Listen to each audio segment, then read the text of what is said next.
Chapter 465. The emperor's closest attendant, Eunuch Hua, knelt at the very front. Similarly, he did not dare raise his head. His eyes were only fixed on the Qing emperor's feet. His feet were bare, and when he stepped on the thick and soft lamb skin in front of the couch, he sank halfway into it. Eunuch Hua stared at the foot and thought to himself, "It's late autumn, and the weather is dry." But the earth dragons in the palace were burning fiercely. Perhaps the emperor was on fire. Now that there was a fire, and he was stepping on the lamb skin barefoot, it was not good for his health. When the emperor's mood improved, he would first instruct the kitchen to prepare a bowl of flowering jade porridge. He was not like the nearly 200 people behind him, nervously guessing why the Qing emperor had suddenly fallen silent. Because this wasn't the first time he had been like this. Ever since Taoist Qing Shui left the capital, it was just that this time, it was seen by everyone. Furthermore, the emperor was a benevolent person and would never vent his anger on the people around him for no reason.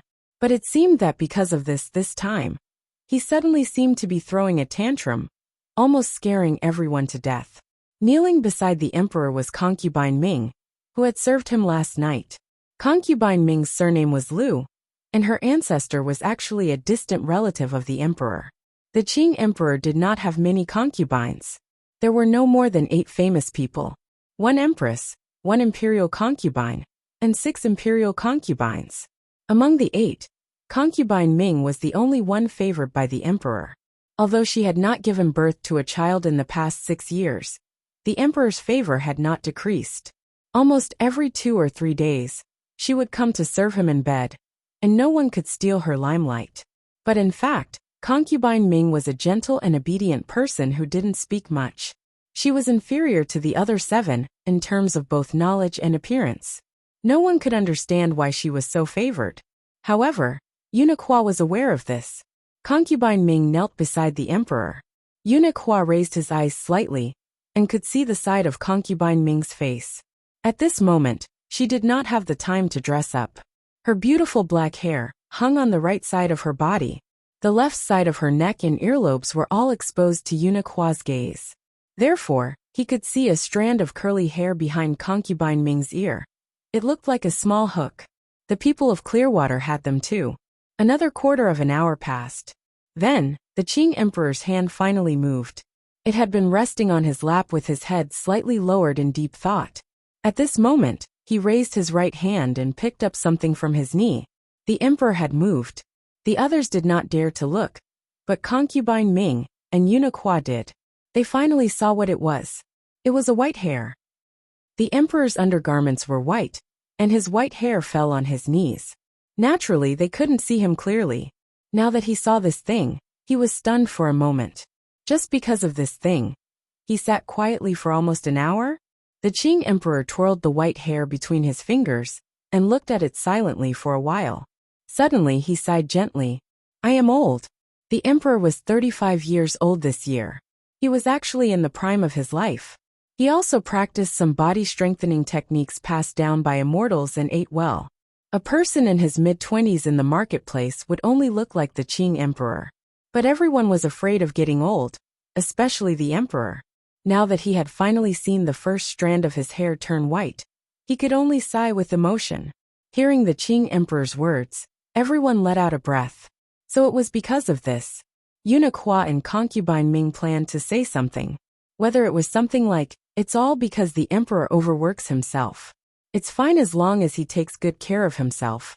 Or something like, "At the emperor's age, how can he be considered old? Some children in their teens have white hair." They could all make the Qing emperor feel at ease. Just as the words reached their mouths, their expressions suddenly changed.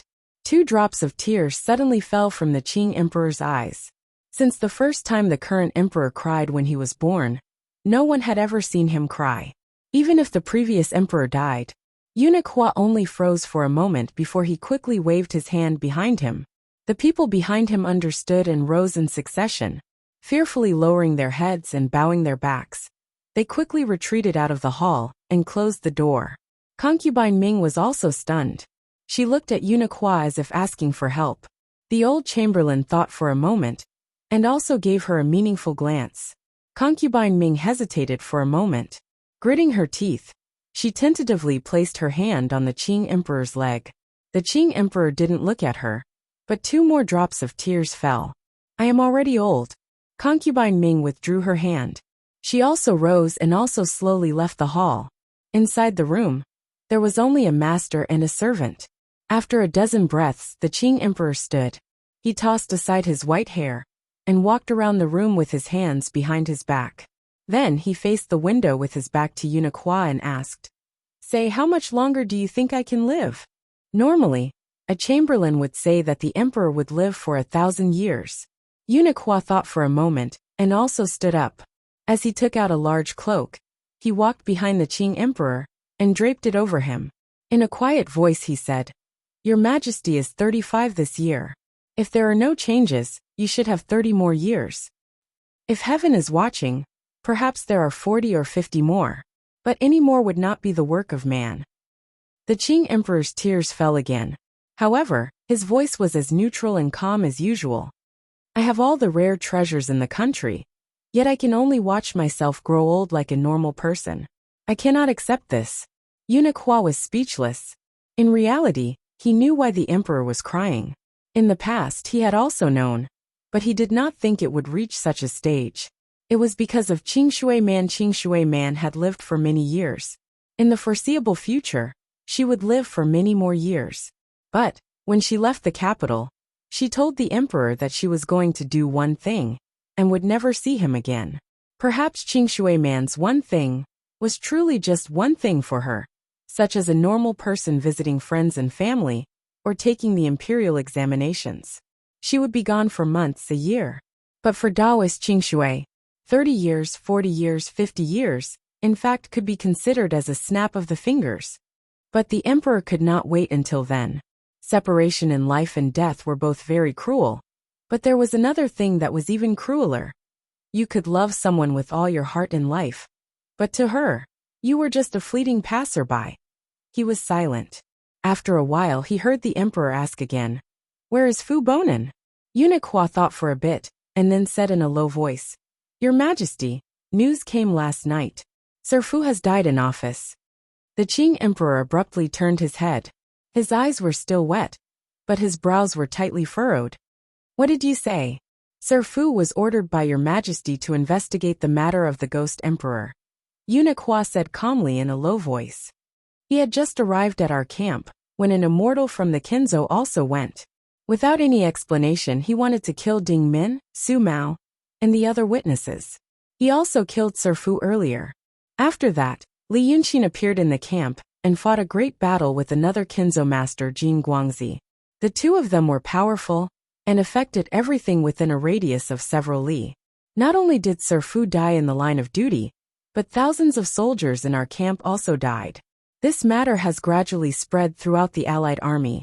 By tomorrow at the latest, I think all the emperors will know of this matter." The Qing Emperor gritted his teeth. After a moment of silence he said, "What do you think?" "In my opinion," Uniqua said with a heavy expression, "we have heard of the matter of the Ghost Emperor before, but we only thought it was a rumor spread by ignorant commoners. Now that our soldiers have personally seen it, the credibility is high.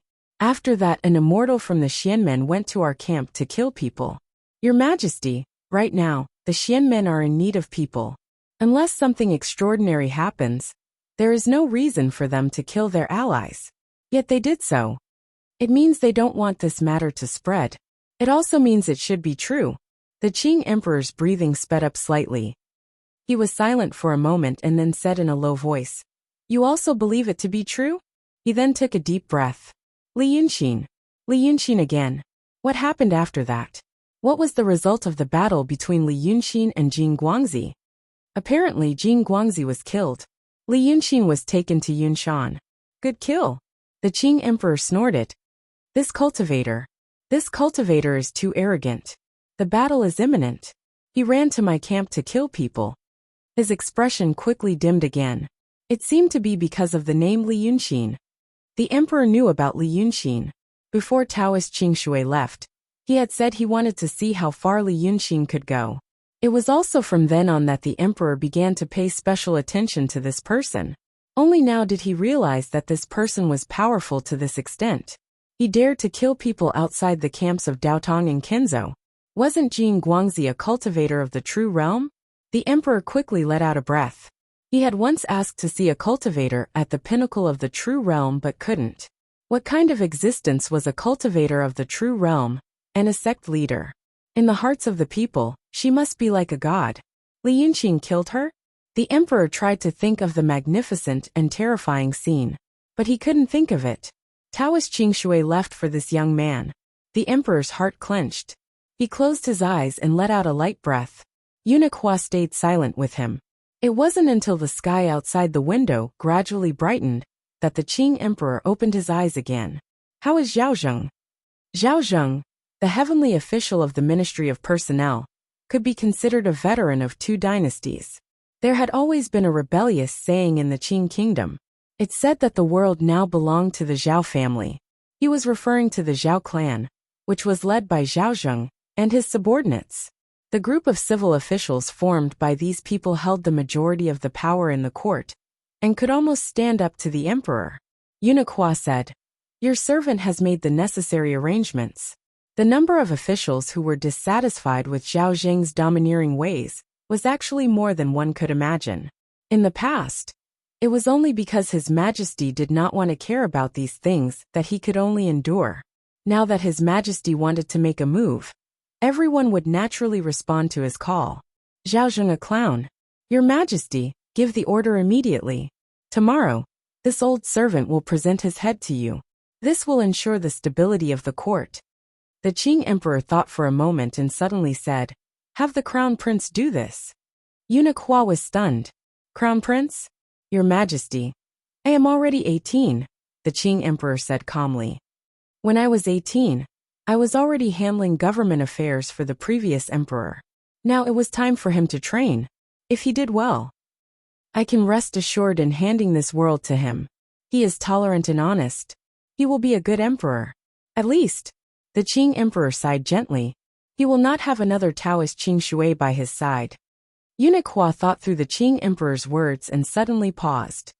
Your Majesty, my fate is up to me, not the heavens. I have already made up my mind. The Qing emperor looked darkly at the similarly dark sky outside the window. A mortal emperor is still immortal. If he cannot live forever, what is the difference between the remaining 30 years of life and the remaining 3 days of life? Chapter 466. It was now the 4th day since Li Yunqing had been imprisoned on the floating mountain. The sky was as bright as ever, like the sun in summer. Now he had rolled up the curtains and doors, and was lying on a bamboo couch by the door. From this angle, he could see the entire courtyard. The courtyard was very wide, and in fact, it was like a small garden. The outermost edge was surrounded by many lush locust trees, forming a wall of trees. The locust trees here were the thickest ones Li Yunqing had ever seen. Even a branch that stuck out was as thick as a person's arms.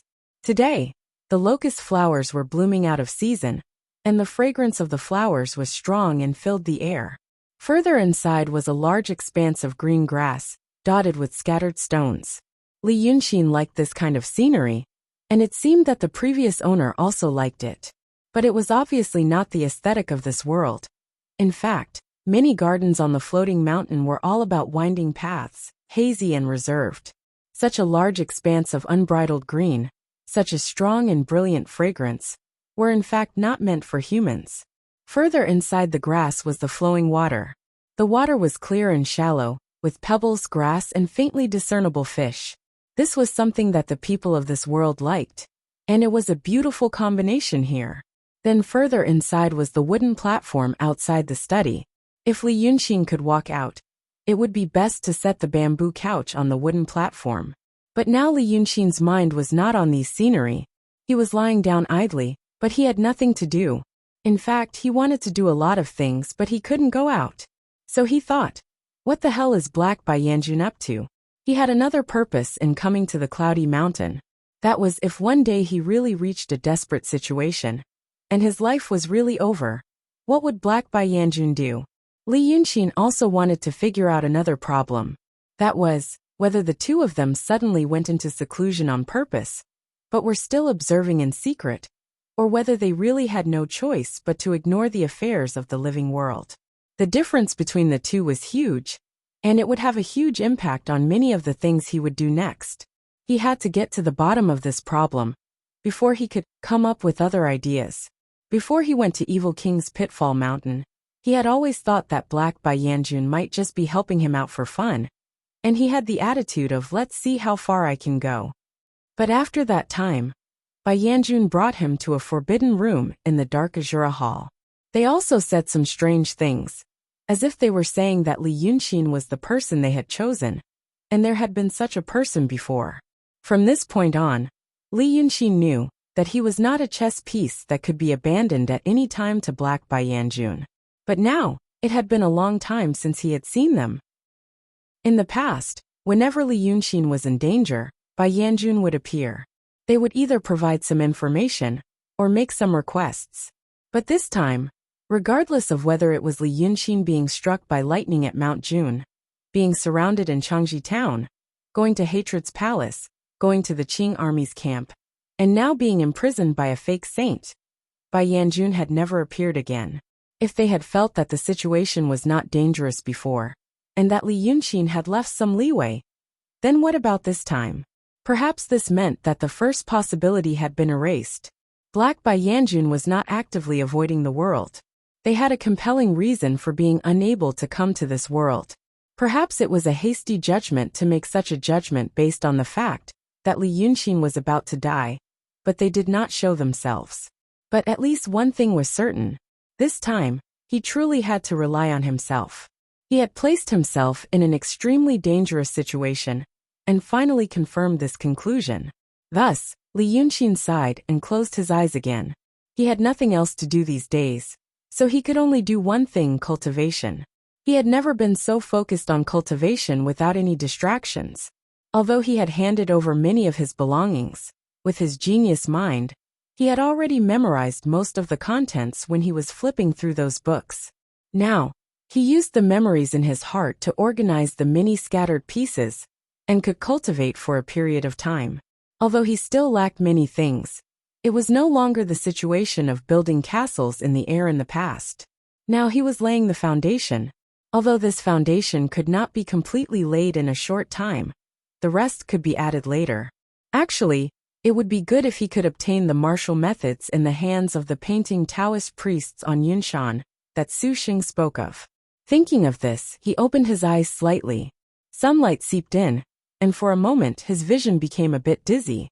Li Yunxin's gaze wandered back and forth among the dense locust trees on the outskirts. Very quickly, he found what he was looking for.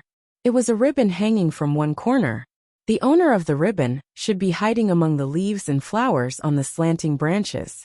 It had been like this for the past few days. Today was also the fourth day. Little girl. Li Yunxin huffed softly in his heart. He knew that it was Xian Shilio. On the way to Yunshan, Xian Shilio said that there was a triple spy among the painting Taoist priests. Now it seemed that she was talking about herself. Perhaps the original owner of this body was really a spy of Mu Nanju. But later, she was seen through and possessed by the wandering souls of the Freemasonry. Along the way, Li Yunxin carefully studied her expression and did not notice anything unusual. Now that he thought about it, perhaps it was because he had rehearsed it a long time ago. He had long prepared a set of expressions and words. While talking to him, he was careful and focused on the performance. Perhaps he could achieve that kind of effect in a short period of time. It was just that this possessed wandering soul was also interesting.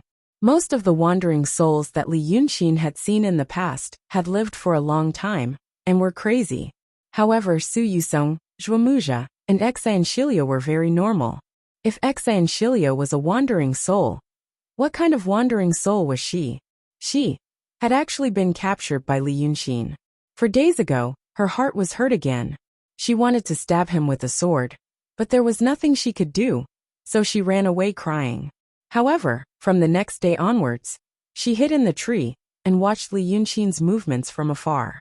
Wasn't this the behavior of a little girl? Could it be that this wandering soul was originally a little girl, and that was why she had such thoughts? For example, although her heart was hurt, she still loved him deeply. She hated him but couldn't let him go, so she hid and watched from afar. Perhaps she was even crying as she watched. Thinking of this, Li Yunqin let out a laugh. But soon he was stunned again, because a thought suddenly appeared in his mind. Before this, he felt strange and contradictory, because Xianxilio was acting like a naive and inexperienced little girl at this time. But when she came to talk to him, she disguised herself very well. If someone was scheming enough to deceive Li Yunqin, she would definitely not be an inexperienced little girl. This was the contradiction. However, the new thought in his mind was, what if her body was also Xianxilio? And the wandering soul was also Xianxilio? Because Li Yunqin saw the way Su Yusong and Zhuomuja treated her. It was very much like how they treated their little daughter. If she was some unrelated wandering soul or some simple junior sister, the relationship between the three of them would be extremely strange. But when the three of them got along, it was extremely natural, as if they were really a family, as if Xianxilio was really raised by them. Previously, at the foot of the floating mountain, Su Xing had told Li Yunqin about the past of these two wandering souls. He said that these two were actually husband and wife in the past. Before they became wandering souls, they were husband and wife. After becoming wandering souls, they always addressed each other as husband and wife. The two had a daughter, whose nickname was Yiqiong, but unfortunately, she died at an early age. After becoming wandering souls, the two of them were obsessed with this. Therefore, they were the most gentle and normal two of the many wandering souls in the Freemasonry. If these two wandering souls had first extracted Xianxilio's soul, she would not have been able to escape. Then they would have refined the extracted soul into a wandering soul and stuffed it back. In this way, they could be considered the real person, but also not the real person. This could explain the strangeness in Li Yunqin's intuition, right? The various words spoken on the way to Cloud Mountain were both said by the wandering souls, and indeed by Xianxilio. Naturally, there were no major flaws. Now, although she was a wandering soul, she was essentially just a little girl with an obsession. All kinds of womanly behavior could be easily explained. If this was really the case, Su Yusong and Zhuomuja really knew how to play. It was obvious that he had created a child for himself. Moreover, it was a child who lived a long life and could really enjoy the happiness of a family forever. Thinking of this, Li Yunqin frowned and sighed in his heart. He had miscalculated. 4 days ago, he had made a wrong move. Until he was captured by Su Yusong and Zhuomuja in this house, he was still not very sure of Xianxilio's identity. However, if Xianxilio was a wandering soul of the Freemasonry, it was not a big deal for him to betray her. If Xianxilio was indeed a spy of Mu Nanju, then she must have long considered the extreme situation of once her identity was exposed, after hiding in Cloud Mountain for so long. At that time, he only betrayed her to escape with the help of his allies. At that time, he was faced with a life-and-death situation, and Xianxilio had much more room to maneuver than he did. The only thing he did not expect was the current level. She was neither Xianxilio nor Dammit. If he had guessed this earlier, he would have given it a try. He would not have betrayed her immediately. He would have had to go through a lot of torture and humiliation. And in the end, he would rather die than submit, forcing the little girl to jump out and put on a show of a loving woman bravely saving her husband. In this case, this Xianxilio was still useful. His thoughts stopped here, and when he raised his eyes to look at the locust tree again, his belt had disappeared. Li Yunqin sighed again and got up from the bamboo couch. He had been meditating for nearly 4 hours. Overdoing it would consume his energy. It was time to do something else and change his mind. For example, he counted the number of hairs on the head of the third woman on the left in the Music in the Cool Palace painting. However, as soon as he got up, an oiled paper bag hit him. It fell on the bamboo couch and bounced to the ground. Li Yunqin turned his face. He did not know when Xianxilio had turned to the west corridor. Perhaps the restriction in this house also blocked his perception, so he did not notice her like an ordinary person. Now that he saw it, he found that she was staring at him angrily with her eyebrows raised, as if she was questioning him. Chapter 467. Li Yunxin looked at the paper bag on the ground again. When he was about to pick it up, he thought of something. So he just looked at her calmly. They looked at each other for a while. Li Yunxin frowned. Xian Shilio blinked her eyes and was a little stunned.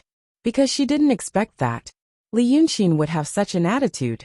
4 days ago, in this very room, he had sold himself without the slightest bit of integrity or hesitation. Now she came to see him again after 4 days. He didn't flatter her, nor did he apologize. There was not even a trace of fear or guilt on his face. He just said indifferently, as if he didn't know why she was angry and why she came to see him. He said, Xian Shilio was a little dazed after being stunned for a while. It seemed that she saw Li Yunxin again that night.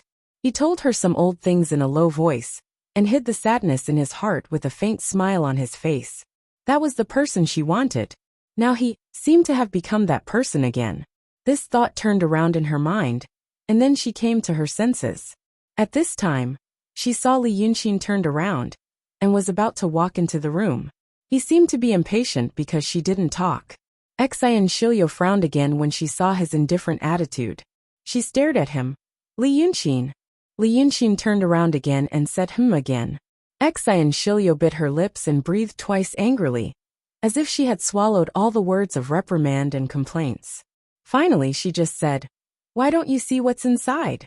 Li Yunxin looked down at the paper bag on the ground, and was silent for a moment.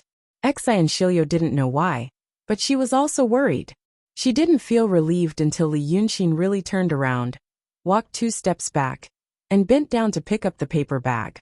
Then she saw Li Yunxin holding the thing in his hand, and slowly opening it. It was a roasted chicken. It was not strange for a roasted chicken to appear anywhere, but it was strange for it to appear in Mount Shaoyan. Whether it was Su Yusong, Zhuo Muzha, Xian Shilio, or Li Yunxin, all of them could live on the energy of heaven and earth without eating grains. But now that he was imprisoned, the little demon girl had sent him such a gift. Li Yunxin was indeed surprised. He looked up, this time sincerely, and uttered a puzzled for the 3rd time. Xian Shilio glared at him. "Aren't you hungry?" Li Yunxin stared at her for 2 breaths of time, trying to figure out what she was trying to do. However, he soon realized what was going on. For the past few days, he had been basking in the sun, half lying on the bamboo couch, basking in the sun while recalling the fragmented martial arts he had memorized before, secretly cultivating. Because of this, when there was plenty of time, one's thoughts would wander, and one would think of many things of the past, as well as some memorable stories. For example, there was a book called Shishua Xianyu, that in a dynasty called Jin, there was a general named Heilong.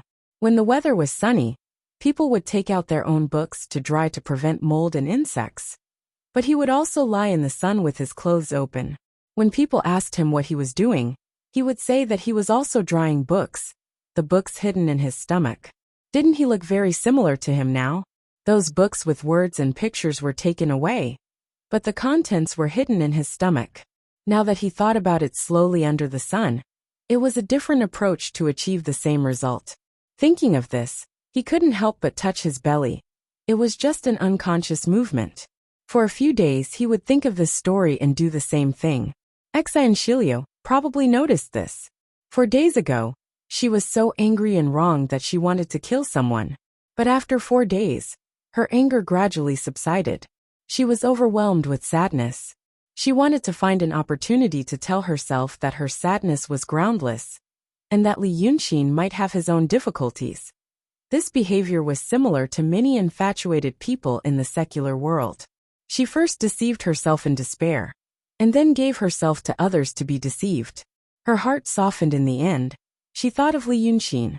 He used to be the Wei River Dragon King, a peerless demon. In the face of dangerous situations, he came up with many ingenious strategies, and saved himself from danger again and again. When it came to martial arts, he was brave and fearless. With the cultivation of the true state, he even killed the golden light with a Taoist artifact. Such a hero was now imprisoned in a small house, and was going to die soon. Moreover, she knew about Li Yunxin's past before she brought him to Yunshan. Xian Shilio remembered one of his hobbies very clearly. That was because Li Yunxin's hobby was very strange in her eyes. Li Yunxin loved delicious food. Logically speaking, cultivators would not care about fine wine and delicacies. However, Li Yunxin was a great demon that did not need the 5 grains. What was good was not human flesh and blood, but the food of the mortal world. This had always made her feel interesting. And because of it, Wei River Dragon King's image became more intimate. Then on the first day, when she saw Li Yunxin's action, she didn't notice it. At that time, her heart was still occupied by anger and resentment, and she only wanted to see his miserable appearance. Unexpectedly, she didn't see his miserable appearance, but saw a leisurely person. So she was puzzled. Why was he so different from the person yesterday? On the second day, she saw this action again. On the third day, she saw this action again. So she slowly realized that maybe he was greedy. After all, she had only been a wandering soul for a short time, and she hadn't been a human for a long time. As a human, she knew many things and many joys, probably more than ordinary cultivators, demons and wandering souls. She could understand Li Yunxin's feelings. So after leaving Mount Shaoyan, she went to the mortals in the mountain and brought this thing. Now that Li Yunxin saw this, he thought for a while and guessed the whole story. He held the oil paper in his hand and stared at it for a while. For a while both of them were silent. After a while, Xian Shilio bit her lip. "What are you looking at?" Her tone was a little unruly, as if she was angry because her husband didn't understand, or blaming. Because she saw the look in Li Yunxin's eyes. Obviously, he was a little emotional and a little stunned. Of course, he didn't expect that she would do this. Xian Shilio sighed sadly and felt moved in her heart, feeling sorry for her own feelings. But the next moment, the roast chicken rolled to the ground. She could throw things in, but Li Yunxin couldn't throw things out. So he just threw the thing in his palm to the ground. The delicious food rolled, and was covered with a layer of dust. Xian Shilio was stunned, and didn't know what to say for a while. But Li Yunxin had already turned around, looked at her sideways and frowned. "You don't have to worry about it. In the future Miss Xian don't come." Xian Shilio opened her mouth and finally became angry. "Li Yunxin, you're a bastard." As she spoke, her tears fell again. The hope that she had slowly cultivated in her heart these days was shattered because of his actions just now. The deep sadness was stronger than the anger. She cried and said, "Who are you, bastard? You weren't like this a few days ago. You weren't like this 4 days ago either. You're also not like this 4 days ago. Who the hell are you? Who the hell are you?" She cried but didn't leave. Her body was full of the fragrance of locust flowers. In fact, they didn't know how long they had been sitting in the tree. A series of questions came out of her mouth, which made Li Yunxin stop again. So, Li Yunxin stood silently in the shadow of the house, while Xian Shilio stood in the sunlight outside the house. Both of them seemed to be in a gloomy mood. At least it seemed so. Xian Shilio cried for a while, but suddenly wiped her tears and gritted her teeth. "Well, since you're such a person, I'll let you have a taste of pain. Li Yunxin, do you know? I've caught Bai Yunxin and Hong Nyangzi." After listening to her words, Li Yunxin still didn't say anything. But in the end, he slowly turned around and looked at her. Xian Shilio bit her lips.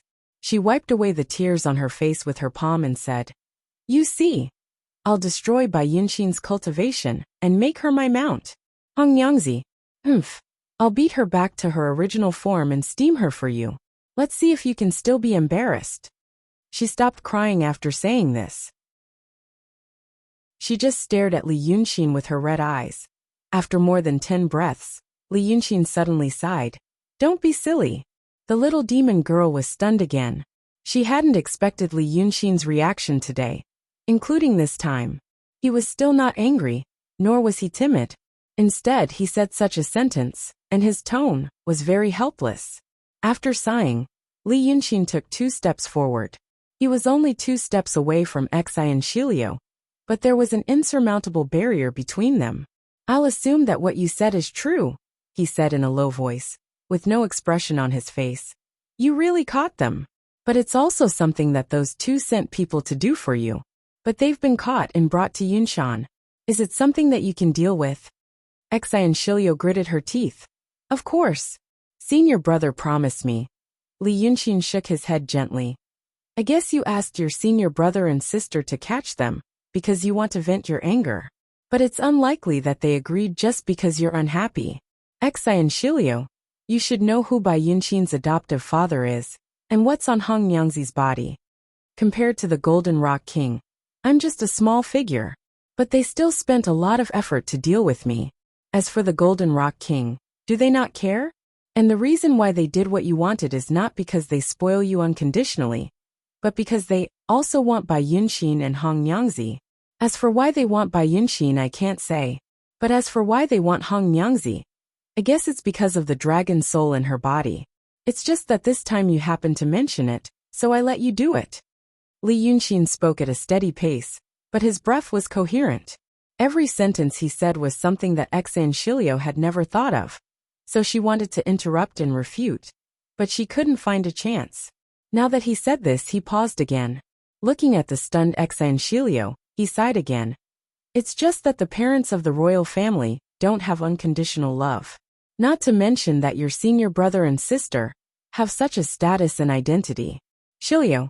He suddenly called her by her name. So, you really don't know why I betrayed you 4 days ago? He stared straight at her. So you really don't know why I betrayed you 4 days ago? Chapter 468. Whatever Li Yunxin said or asked, in front of the word Shilio, became unimportant for a moment. Exai Shilio's mind was now filled with Li Yunxin's suddenly softer tone, and the word Shilio. She was already angry and desperate, but now there was a twist. She was stunned for a while, and then said in a daze. What? Then she came to her senses. What did you say? Li Yunxin looked at her seriously.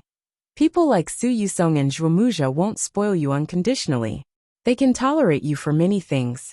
But there are some things that they can't tolerate. Do you think I really didn't know who you were before? After saying this, he looked at Exai Shilio. You used to be Exai Shilio, and you're still Exai Shilio. I already knew it on the way to Yunshan. Some words were ambiguous. And in the ears of people who didn't know what was going on, it was nonsense. But if it fell into the ears of others, it would be extremely clear. Exai Shilio was stunned. You know? How did you know? Li Yunxin breathed a sigh of relief. He had been very unlucky these days, and now it seemed that he finally had good luck. He got the best result with just one test. So he smiled and shook his head. If I don't even know this, I would have died long ago after experiencing so many dangerous situations alone. After saying this, he looked at Exai Shilio. What do you want me to do that day? Think about that day. I would rather die than surrender. And I was tenacious and unyielding. Then, when things got worse, I would ask you to plead on my behalf. Exai Shilio was about to speak, but Li Yunxin shook his head again. Don't be silly, Shilio. I don't want you to do that kind of thing. Wandering souls. You are all wandering souls. Since you are a wandering soul, you should know what obsession is. Obsession is not something that can be judged by common sense. There is no reason to talk about it, he said in a low voice. Su Yusong and Zhuomuja used to be husband and wife, but they lost a child. Therefore, they couldn't forget it, and became an obsession. This thing is also the basis for them to transform into wandering souls and stay in this world. Then they created you, didn't they? Li Yunxin looked at her. Do you think they meant well? Exai Shilio wasn't sure why he suddenly brought this up. In the past, she wouldn't have told Li Yunxin this. But now, she seemed to have finally realized that things weren't like that, and that he seemed to have his own difficulties. For a moment, she couldn't care about anything else. Thus, she bit her lips. Now that I am immortal, I have many magical powers. Of course, Li Yunxin sighed. There are many ways to achieve longevity. They had Daotong, Kenzo, and painting schools. You could even rule the world. If you want to live forever, isn't there a better way than being a wandering soul? Dao techniques could not be cultivated? Could he not cultivate the sword Dao? Now aren't you also cultivating the Dao of painting? Exai Shilio frowned. What are you trying to say? The reason why they wanted to refine you into a wandering soul was that they could refine your obsession. Li Yunxin looked at her with pity. Of course, there was some pity and gentleness in his eyes. I don't know what your obsession is, but you know that you were killed first, and then refined, yet you are still so close to them. It can be seen that it is something similar. They actually refined you into their own child. But Shiliu, Li Yunxin paused. Which real parent in the world would treat their child as a plaything and kill her? They didn't do it for you, but for their own comfort. Exa and Shiliu didn't say anything. It seemed that she knew what Li Yunxin said. However, her knowledge was different from ordinary people's knowledge. She knew, but she didn't feel anything. As a wandering soul, some obsession made her unable to resonate with certain things. She just knew it. After 2 breaths, she said in a low voice, "But what does it have to do with our matter?" "It has to do with their obsession." Li Yunxin looked at her. Paranoid thoughts, paranoid possessiveness. In their hearts, you should be theirs. In the secular world, ordinary parents are reluctant when they marry off their daughter, let alone a wandering soul, who is the foundation of their existence. At first, they asked you to see me to confuse me, but if they find out that you really love me, and that your feelings don't just belong to the 2 of them, what do you think will happen to you? Li Yunxin spoke more slowly, and made his voice lower. They don't love you, but your identity, your feelings. They can love one Xi and Shiliu, or they can love another person. As long as this person is in their heart and loves them, the love of a wandering soul and the love of an ordinary person may seem the same. But in fact, there is a world of difference. This may be difficult for you to understand, but I do. So, I don't want you to do anything stupid. In your eyes, it can prove my feelings for you, but it can push you to your death. Li Yunxin paused, took a deep breath and took a step back. Xi and Shiliu, don't worry. Xi and Shiliu, you are the most unlike a wandering soul I have ever seen. Although you are a member of the Freemasonry, you haven't done many evil things. Although you have obsession, you also have a sincere heart. This kind of heart is rare even in the secular world. You and I are opponents, enemies. Our feelings can't come to fruition. But even so, I hope you can live a happy life. Li Yunxin looked at her. For days ago, I wanted to tell you to give up. But just now my heart softened again. But I know that what I am doing now, whether for you or for me, is just drinking poison to quench thirst. Now, I will tell you for the last time. He was silent for a while, and looked at Xi and Shiliu, who did not say a word. Don't come here anymore. I will die, and I don't have much time left. You will forget me sooner or later. In the remaining days, I just want to do what I should have done the most. At least before I die, I will be proficient in what I should be proficient in, so that these last days will not be filled with regrets. I don't want my heart to be in turmoil again. Just think that I lied to you and betrayed you. After saying this, he did not stay any longer. He turned around and entered the house, closing the door behind him. This time, Xi and Shiliu did not make a fuss.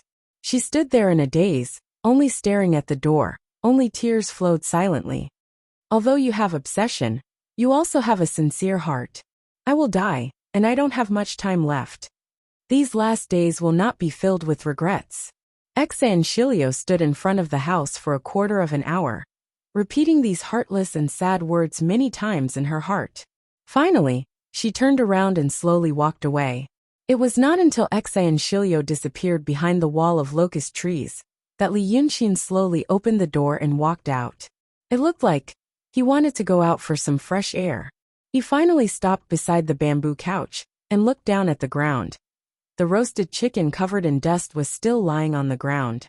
He bent down and picked up the roasted chicken, using 2 fingers to tear off a piece of meat from the chicken's breast. He didn't care about the dust on it, and slowly put it into his mouth. He chewed it twice. His expression finally relaxed a little, and he casually threw the roasted chicken away, then turned around and returned to the house. The rest of the day passed slowly. There was no sun on Little Cloud Mountain. Only the top of the sky was shining. But even so, the light was no different from the sunlight. In the strong fragrance of locust flowers, the sky turned from bright white to warm yellow, and then from warm yellow to orange red. Finally, night fell, and the lights in the floating mountain were lit up, as if there were really countless people living there.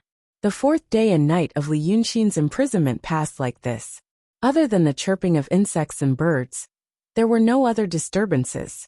So the fifth day came. Still nothing happened. Then it was the sixth day, the seventh day, the eighth day. Still nothing happened. No one came to see him again, and no one sent him roasted chicken. Therefore, he didn't know that in these days, other than him, the 8 dragon sons had all come to the Yi country. 2 dragon sons guarded one side, and there were tens of thousands of demon soldiers and demon generals under their command, like a pocket, surrounding the Black Tower in front of the Xuanmen's cultivators. In these days, there were already small-scale conflicts between the two sides. Some demon soldiers and demon generals were not restrained, and ran to find trouble with the cultivators. In fact, most of it was because they were oppressed by the Xianmen cultivators in the past, and only dared to hide in the deep mountains. Now that they could finally fight to their heart's content, they were too complacent. These small-scale conflicts had wins and losses, but it didn't affect the overall situation. Among the Xianmen cultivators, the number of cultivators above the true state was more than twice the number of demons above the true state.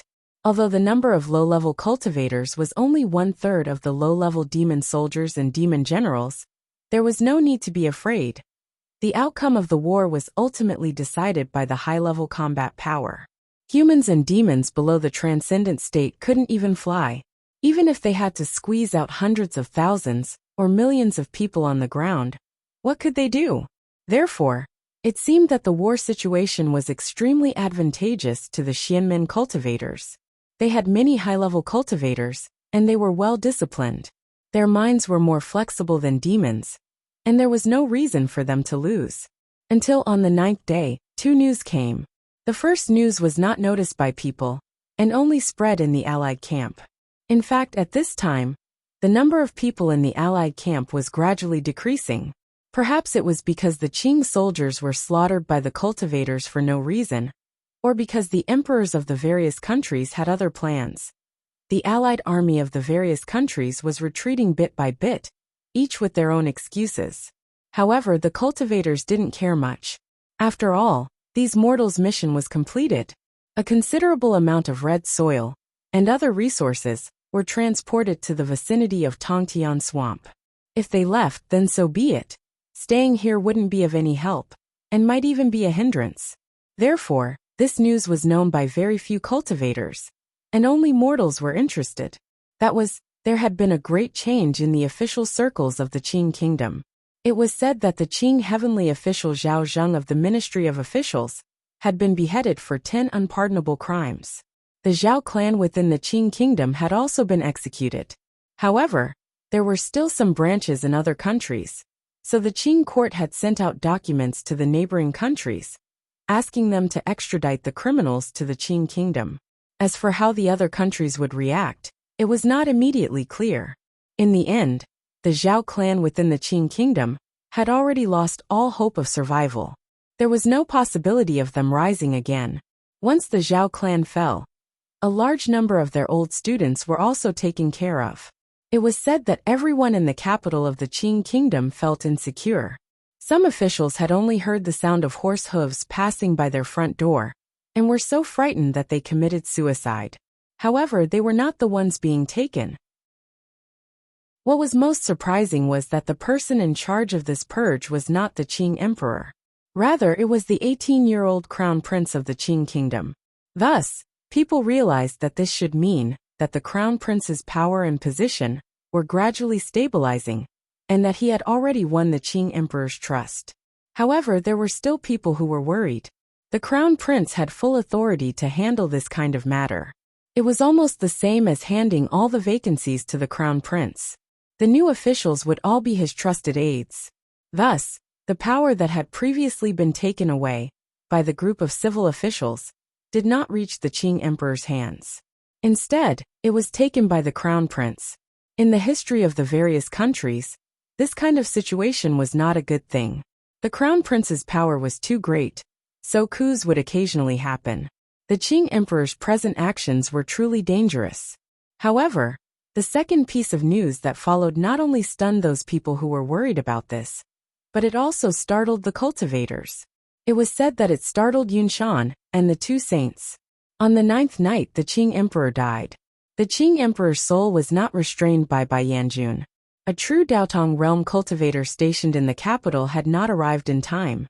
Within 2 hours of his death, the Qing emperor's soul used the power of faith of the 24,460,000 people within the Qing kingdom to in one night. He became a true realm ghost emperor. Chapter 469. In reality, Daotong and Kinzo had expected such a thing to happen. Before, Emperor Li had become a ghost emperor. Now the battle between the Xianmen and the demons was approaching. Cultivators had to be on guard. As a result, a true realm cultivator was assigned to guard every monarch. Most emperors welcomed this. Even an emperor would have a hard time seeing a true realm cultivator. Now they had to watch over them. It was a great opportunity. Many emperors who wanted to ask for cultivation methods and strengthen their bodies had high hopes for this. Some even used the power of the whole country to build a golden platform for immortals in one night. But the problem was, emperors were human, but immortals were not like humans. Immortals did not like what emperors liked. They did not live in palaces as emperors had expected. Most of the immortals only showed their faces and gave their decrees. Then they disappeared. In reality, with the cultivation of true state cultivators, even if they were dozens of li away, it would only take a moment to get to the emperor's side. Even if they were to find a secluded place to cultivate, there wouldn't be any slip-ups. The situation in Qing Kingdom was probably the same. The only difference was that the Qing emperor did not like these cultivators very much. In fact, he had liked them before. But the Qing emperor had made requests to Daotong and Kinzo through the cultivators stationed in the capital. He said he could offer all the rare treasures in his palace treasury in exchange for cultivation methods. And he would not be an emperor. Instead, he would be a low-level disciple in Daotong or Kinzo. Like all cultivators, he would diligently cultivate step by step in order to live forever. But his request was rejected once. After that, there was not even a response. This was a great humiliation for an emperor. Thus, in the following 10 years, the Qing emperor's attitude toward Daotong and Kinzo cultivators was always cold.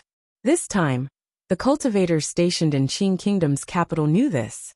Thus, they only showed up once in the palace and left. Most emperors thought that the main purpose of these cultivators coming to the mortal world was to protect their personal safety. But in reality, it was the opposite. The cultivators did not care whether the emperors lived or died. What they cared about was the matter of attaining the body of a ghost emperor. If a demon invaded and wanted to kill the emperor, they only needed to ensure that the emperor's soul was erased as soon as he died. If the situation was special, he might take care of the empress and a few high-ranking officials. After all, even if the emperor died, there was still the crown prince. What was there to care about the life and death of a mortal? The cultivators of the Qing kingdom also thought so. However, the Qing kingdom once had a Qing Shui man. On the 9th night, a true realm great demon appeared in the capital. However, this demon was not good at concealing its aura. As soon as it appeared, it was immediately noticed by the cultivators.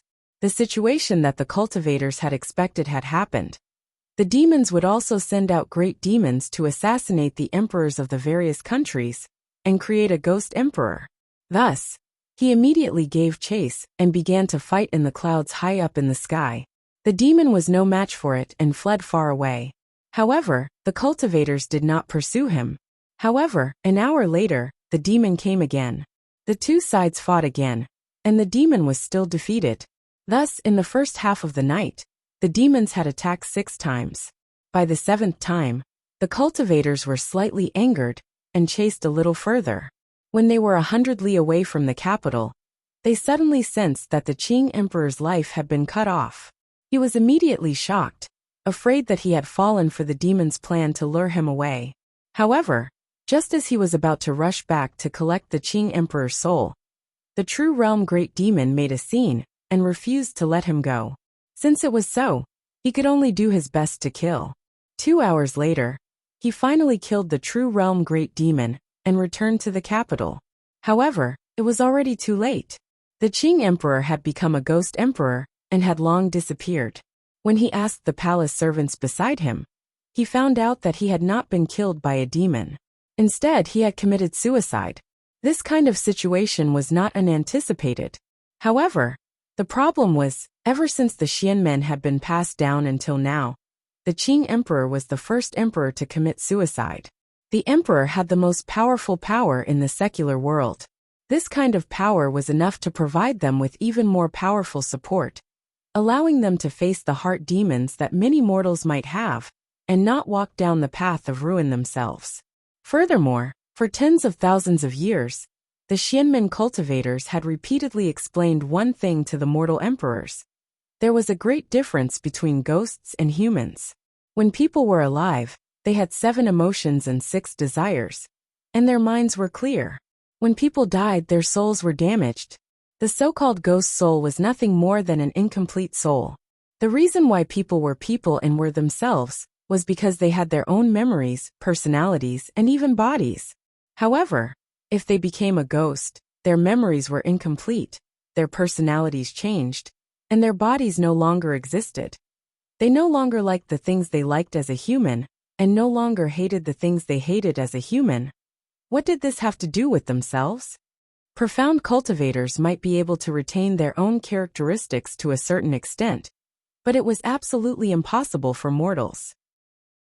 Furthermore, not only were the Xianmen cultivators wary of this matter, but Black Bai Yanjun also would not allow this to happen.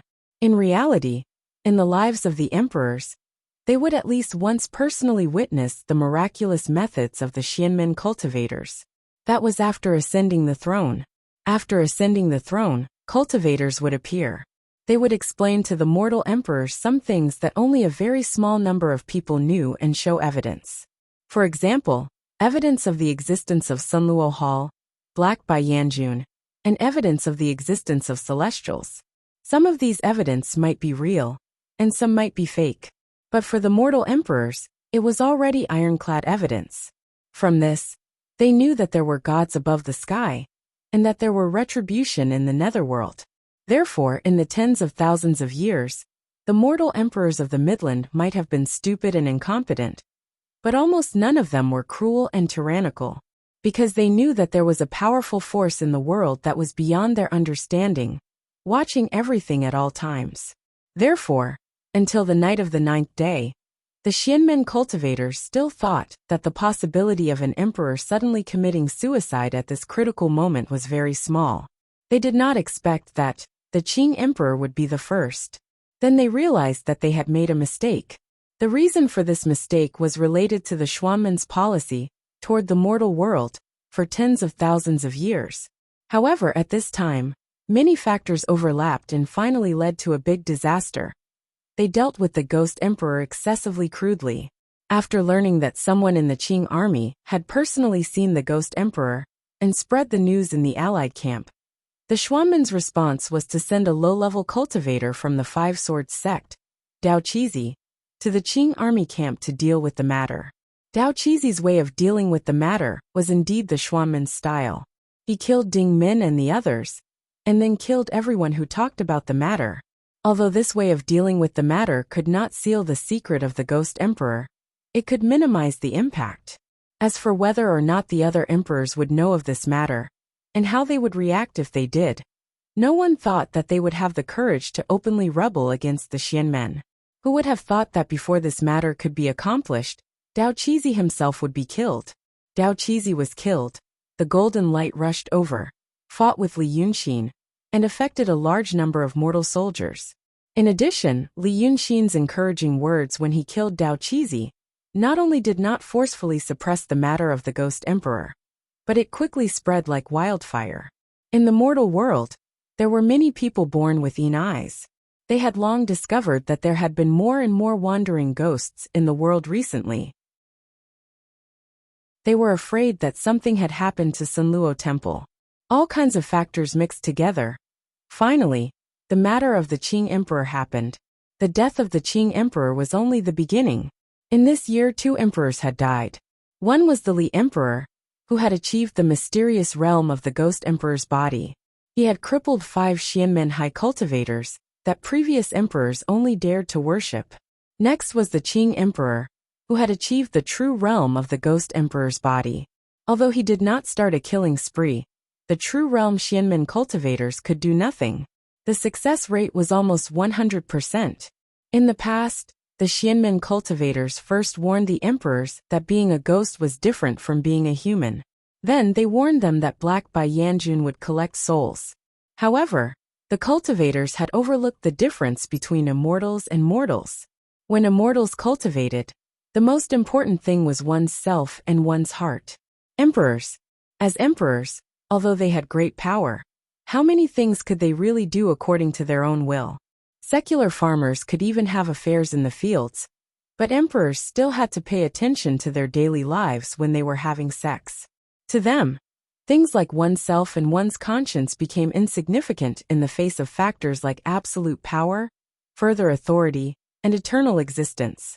If they knew that Black Bai Yanjun would no longer collect souls, then the saying, "Being a ghost means you are not yourself," was not worth mentioning in the face of an emperor with a heart of steel. Thus, on the 10th day, Emperor Yu, who had been badly battered because of the rebel army's power, died and transformed into a ghost emperor. It was suicide.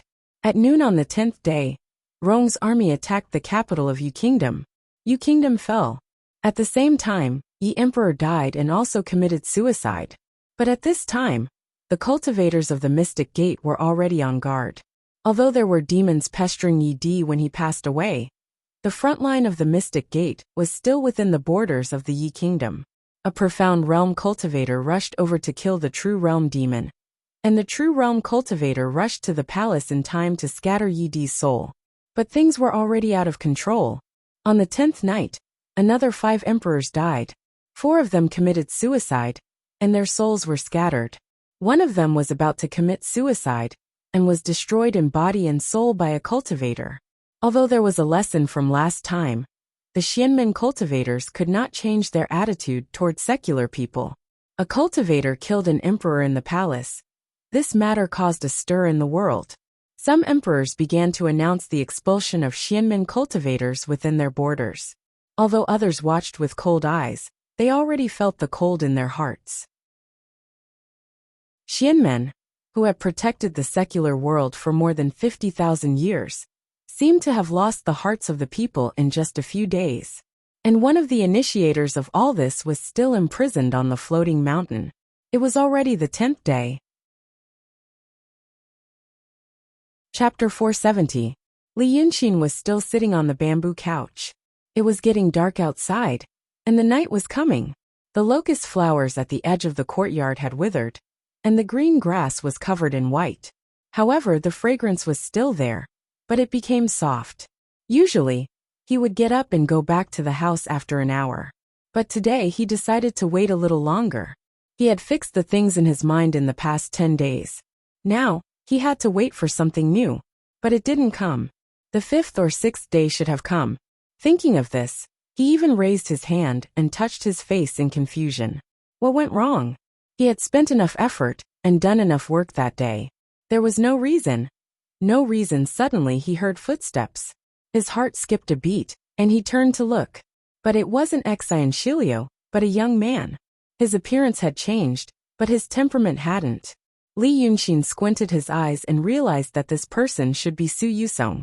Oh, so that's what happened. Li Yunqin heaved a sigh of relief.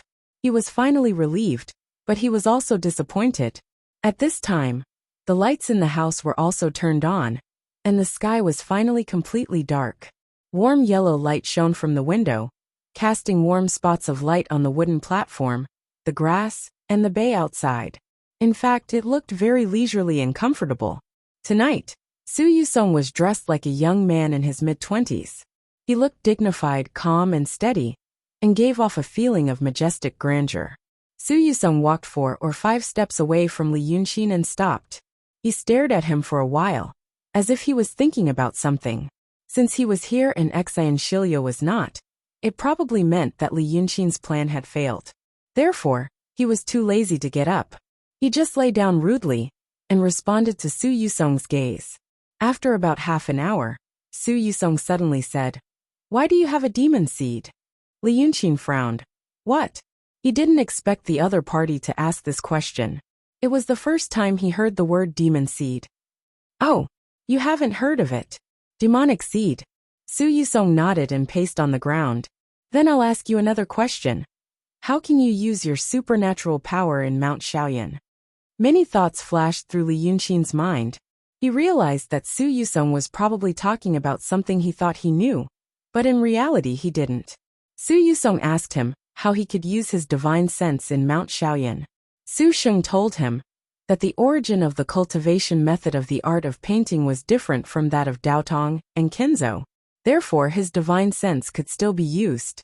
Since the sage of calligrapher had said so, Li Yunqin accepted it without hesitation. But now hearing Su Yusong's question, could it be related to some demonic seed? Li Yunqin subconsciously circulated her spiritual energy through her snow mountain, ocean of qi, meridians, and acupoints. But he didn't notice anything messy. He paused and said calmly, "That's because I cultivate the art path. In essence, it's different from that of Daotong and Kenzo." Su Yusong smiled. "Oh, that's what he told you." Actually, up until now, Su Yusong was probably the most comfortable to get along with among all the bad guys that Li Yunqin had met. Because just by looking at his appearance, tone of speech, and style of doing things, he really looked like a gentle and honest person.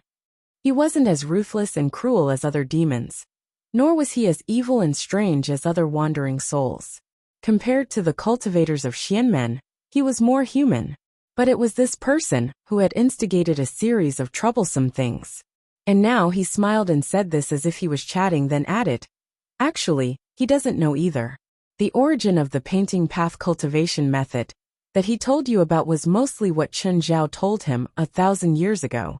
As for whether Chen Zhao told the truth, it's hard to guess. But you won't have the chance to ask him anymore." Su Yusong looked up at Li Yunqin. "I've already erased his consciousness. I'm going to refine him into a wandering soul. A wandering soul made from a saint's tribulation body will definitely be extraordinary." Li Yunqin was silent for a moment. "I don't have any special relationship with him. At first, we were just natural allies determined by our positions. If you're willing, I can still work for you now." Su Yusong's expression was originally indifferent, but after hearing Li Yunqin's indifferent words, his brows suddenly furrowed imperceptibly, and the corners of his mouth also pressed down. It was as if he wanted to reprimand him, but he suppressed it. Li Yunqin keenly noticed this and didn't say anything. Then, Su Yusong snorted and laughed. "There's no need to talk about this now. Let me tell you first. Why can you use your divine ability in Little Cloud Mountain? Because there's a demonic seed in your body, not some painting technique." Then he pointed at himself. "In my body, all the wandering souls of the Freemasonry have demonic seeds in their bodies. There are also demonic seeds in the bodies of demons. In fact, it's precisely because this thing originally appeared in the bodies of demons and was the most common in the bodies of demons that it got this name." Li Yunqin blinked. "You're lying. If demons all have demonic seeds in their bodies, how could I have never heard of this?" Su Yusong smiled faintly. "Heard? Where did you hear it? In these 50,000 years, how did the celestial sect of wonders explain the matter of animals obtaining the Tao? The saying you heard was just that they sensed the essence of the sun and moon, and sensed the spiritual energy of heaven and earth. So they developed intelligence and became enlightened. Don't you find it strange?" Li Yunqin frowned. "What's strange?" But after saying this he was stunned. He already knew what was strange. Many things were like this. It was often right in front of him, but he was used to seeing it and didn't feel anything unusual. But if someone pointed it out, he would immediately be enlightened. For example now, thinking about it carefully, the demons were indeed a little strange. This referred to the cultivation method of the celestial sect of wonders. From how to refine the first wisp of spiritual energy, to how to enter the supreme Wang Qing, there were detailed explanations and elaborations. In Li Yunqin's view, this was indeed a self-consistent theory that was completely in line with the laws of this world. It could explain many things, and also predict many things, whether a person could cultivate or not, to what extent they could cultivate, With such a theory to test, there was almost no error. But when it came to demons, there was no theory or system. As for what kind of animals could obtain the Tao, there was only a vague sentence: obtain the opportunity to gain spiritual intelligence. But what was the opportunity? No one could explain it. This was a world of difference from the situation of human cultivators. However, this was not strange in the eyes of the people of this world. After all, humans and animals were different, so it was reasonable for humans to be different from demons. But Li Yunxin knew that humans, monkeys, cows, and horses were essentially no different. They were just living creatures. When humans obtained the Tao through cultivation, didn't they also become intelligent? Thinking of this, he opened his mouth and looked at Su Yusong as if he suddenly understood. Ah, it's really strange. A person who hid something and didn't say it, but insisted on asking the other party bit by bit, probably liked to see the other party have such a reaction. Perhaps Su Yusong knew that Li Yunxin was echoing him, or perhaps he didn't care even if he knew, so he just smiled. Strange. But in the past, the cultivators of the celestial sect of wonders didn't find it strange. Or, the high-level cultivators wanted to forget emotions, so they didn't take the demons seriously. It should be known that 3,000 years ago, the highest cultivation level of the demons in this world was only in the profound realm. Since they could steadily suppress the demons for tens of thousands of years, why would they bother to find out how the animals obtained the Tao? If they really found out, and the demons obtained it, wouldn't they be looking for a big trouble for themselves? Until we slowly took over Cloud Mountain, and wanted to solve this matter once and for all. Su Yusong said slowly, if we could know how the animals obtained the Tao, then it would be very easy to exterminate them. If we could exterminate them, then it would be very easy to suppress and defend them. So, we began to do it secretly, and we achieved some results. Hearing this, Li Yunxin's heart skipped a beat, and he sat up from the bed. This is the secret. The legendary secret. That if you obtain it, you can conquer all the demons in the world. Su Yusong smiled. No. Li Yunxin spread his hands. Oh. Su Yusong looked at Li Yunxin for a while, as if many thoughts were going through his mind. And Li Yunxin also looked at him. In fact, he understood the current situation. The two of them were talking peacefully in the beautiful and warm courtyard, and the atmosphere seemed to be very harmonious. What kind of situation it was? It was the calm before the storm. He could feel the suppressed anger under Su Yusong's gentle appearance.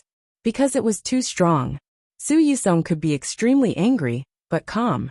Because it seemed that there would be other programs in the future. This Su Yusong let out a light breath and continued. The result we achieved was nothing.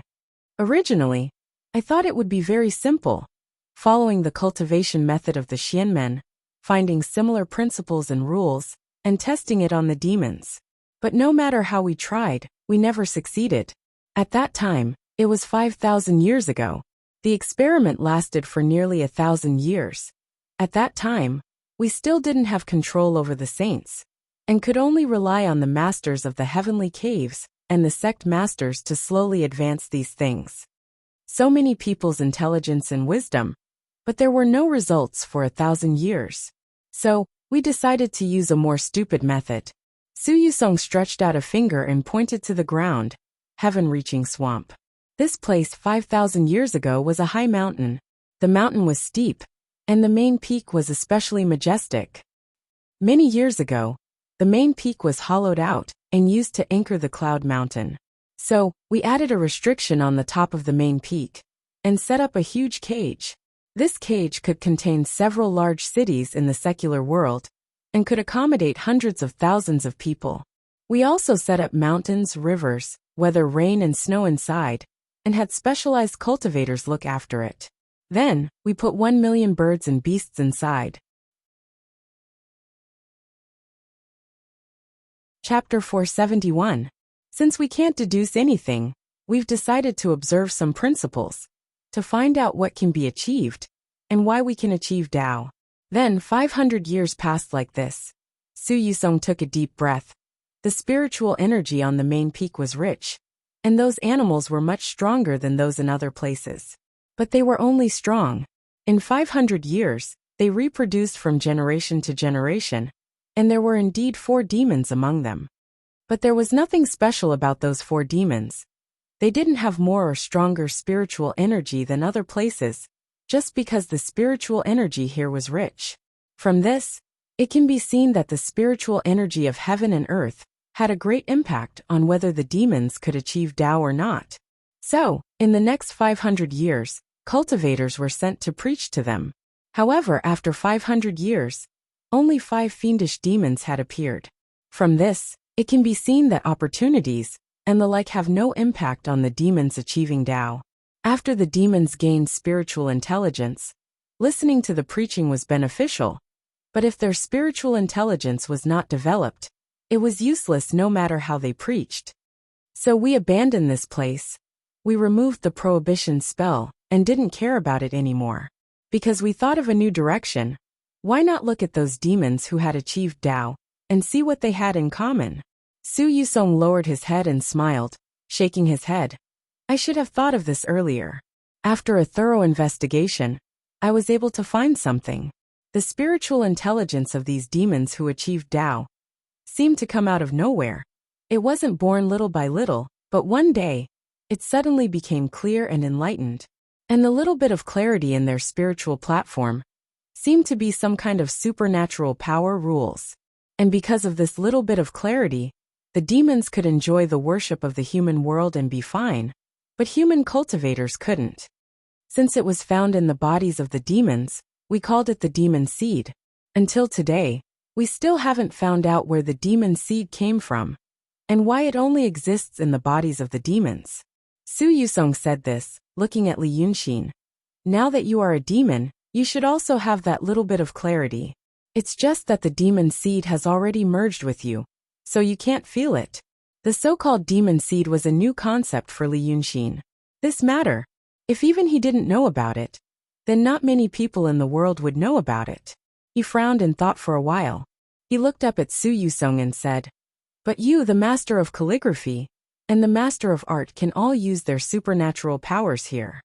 So many saints have lived on this cloud mountain. It is the sacred land of the Xian sect.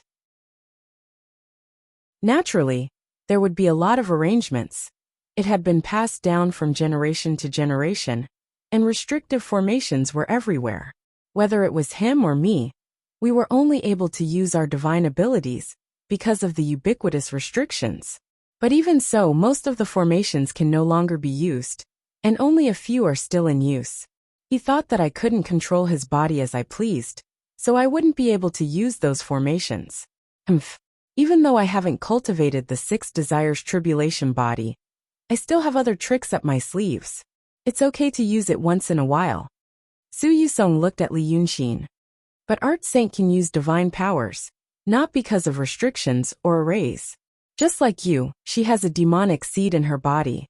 I think because of this, only you can make the fastest progress in cultivating the painting Tao." Su Yusong's eyes slowly narrowed. "Where did you come from?" Li Yunxin had previously guessed that other people's slow progress in cultivating the painting Tao was because Art Saint had led everyone astray. But now, Su Yusong gave him another explanation. Maybe it was a combination of both. Because he thought of an example. The sheriff, Shu Ku, Pheasant, and Sky were the 4 demons who listened to him. Moreover, the cultivation technique that he described also had some painting techniques and tricks in it. Then the 4 demons hadn't taken human form at first, but later they progressed abnormally fast and reached the emptiness realm. Was it really related to their demonic seeds? Would those with demonic seeds be faster in cultivating the painting Tao? If that was the case, he could finally understand what the so-called demonic of Art Saint entering the demonization realm 1,000 years ago referred to. As for where did he come from? Naturally, it was useless to ask. After thinking about this, Li Yunxin stood up and looked at Su Yusong. "Okay, I already know what the demonic seeds are about. So, why are you telling me this?" Su Yusong smiled again and waved his hand. "Let's put this aside for now. I'm not just talking about the demonic seeds. There's also another thing.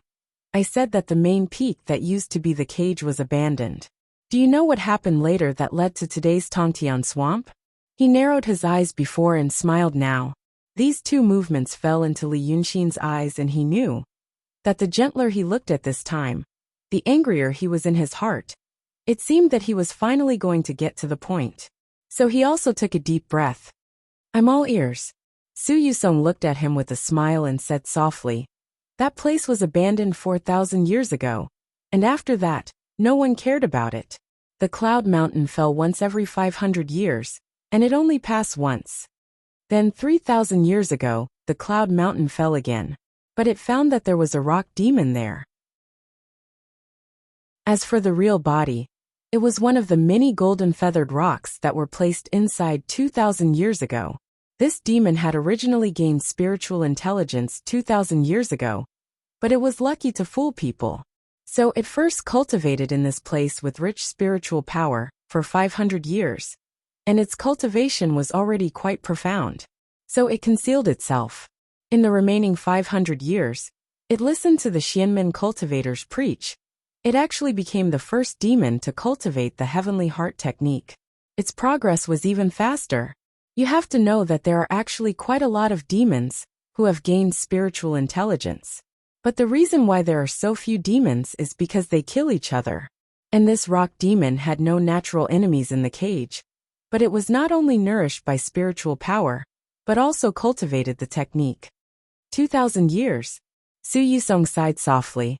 Then it became the first demon to enter the supreme emotionless realm with the Taoist technique. Li Yunxin was stunned. After a while he said, "You're talking about the Golden Rock King." "Yes, the Golden Rock King." Su Yusong sighed and said, "By 3,000 years ago, this golden rock was already in the supreme realm. Because it cultivated the Taoist technique, it became bolder. It actually appeared and requested that the mountain be given to him as a Taoist field, so that he could restrain all the demons in the world and become the common master of all demons. From then on, it lived in harmony with the Xianmen and protected the world together." Ha ha ha. Such a request in the eyes of the Xianmen, isn't it extremely daring?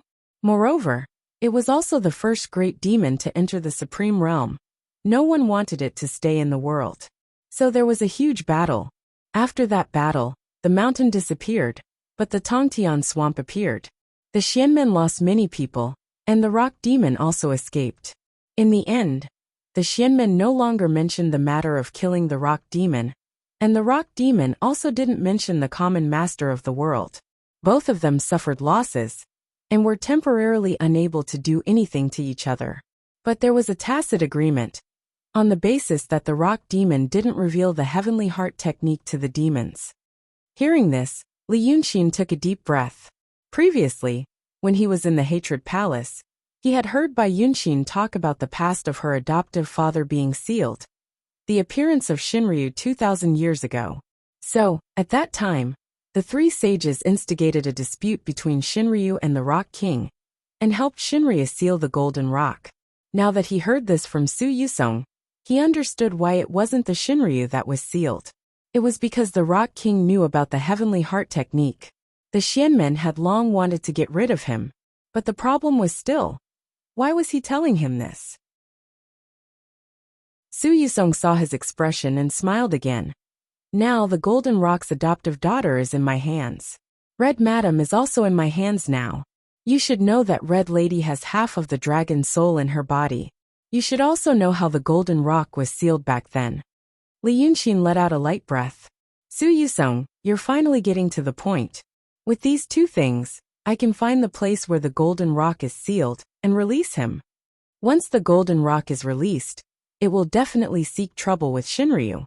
But Shinryu is far away in the east, and the 9 dragon sons are right in front of me. So, this Golden Rock is my trump card. It depends on whether I want to use it or not. So you're right. The smile on Su Yusong's face slowly faded. His tone also gradually became cold. I didn't capture Bai Yunxin and Red Lady for Shilio. It was for myself. Oh, Li Yunxin sighed. She told you. She ran to get the painting technique. Su Yusong stared at him coldly. She still wants to know the method to break your seal from me. But how can I not know what she wants to do? I asked her a little, and then I knew how you told her that day. Li Yunxin, you've learned to be a gossiper. Knowing this result, Li Yunxin laughed. So I'm right. The gentle and honest Mr. Su, who doesn't bat an eyelid when talking about the general situation of the world, is now talking about his little daughter. But his anger is overflowing. It's obvious that obsession can't be touched. Once it is touched, it will jump up and down. So, she wanted to save me, but was stopped by you. Now, you've made up your mind to kill me, and before that, you were just chatting with someone who is about to die. Su Yusong was not moved, and only looked at him coldly. 10 days ago, you begged me for mercy, and I said that you have no character and integrity, so I hesitated to take you in. But I still imprisoned you here, to see what kind of person you are. This is the second chance I'm giving you. But now you're bewitching a woman. You want to rely on her to help you escape. Not only do you have no integrity, but you're also despicable. You've indeed used up both chances. I'm indeed going to kill you. But you'll have a dignified death. Su Yusong said hatefully. But because you sowed discord and dared to sow discord between us and Shilio, not only will you die, but you'll die miserably. 4 days later, the Cloud Mountain will fall. The Taoist sect and the demons will also go to war. At that time, I want you to die miserably in front of the two armies, in front of all the cultivators and demons in the world. I'll also let people see what kind of ending the so-called intelligent Wei River Dragon King will end up in. Su Yusong said this, and while staring at Li Yunxin's eyes, his figure slowly faded. You can rest assured, people like you don't deserve to be a wandering soul. You'll be destroyed in body and soul, and no one will remember you. Chapter 472. After these calm but cold words faded away, Su Yusong's figure completely disappeared. The courtyard was still the courtyard, and there was still warm light and the night sky. However, the courtyard seemed to have changed from a cage to a death cage. Su Yusong disappeared. Li Yunxin didn't say a word. His face was calm. He slowly turned around and walked back to the house. When he entered the door, he lifted the curtain. The first time his hand slipped and only lifted a corner. He was too lazy to move his hand a second time, so he just walked in. The white cotton curtain slid past his face, looking like a shroud. After entering the house, he didn't do anything else. He walked to the bed and sat cross-legged, as if he was adjusting his breathing. But he only sat for a quarter of an hour before lying down. It was as if some kind of emotion in his heart had made him unable to be calm. Everything he had done before had lost its meaning. But he didn't know what to do. Some people were abnormally calm when they were about to die, and they deserved the reputation of being calm. In the secular world, Li Yunxin's state at the moment belonged to that category. But as a cultivator, many details showed that his heart was not calm, and he was even a little scared. However, among these many details, there was a small detail that did not stand out. Li Yunxin let out a long breath gently, but Su Yusong and Zhuomuja, who were looking at him in front of the mirror, didn't pay special attention to it, because such a breath was more likely to be a breath of fear. Humph. Now you look like this again. Su Yusong looked at Li Yunxin coldly, not letting go of any of his actions. After watching for a quarter of an hour, he turned to the person behind him and said, "Do you see now? Li Yunxin has no feelings for you. Everything he did and said a few days ago was just a last-ditch struggle. When a person is about to die, he can do anything. Now I finally exposed him. Do you still have the calmness you saw a few days ago?" Zhuomuja stood beside him. The person behind him was Exan Shilio. At this moment, Exan Shilio didn't speak. He could only stare at Li Yunxin's reflection in the mirror, standing there in a daze. After a long while he finally spoke. His voice was soft, as if he didn't care about anything, just like Li Yunxin. "How do you plan to kill him in 4 days?" Su Yusong looked at Zhuomuja.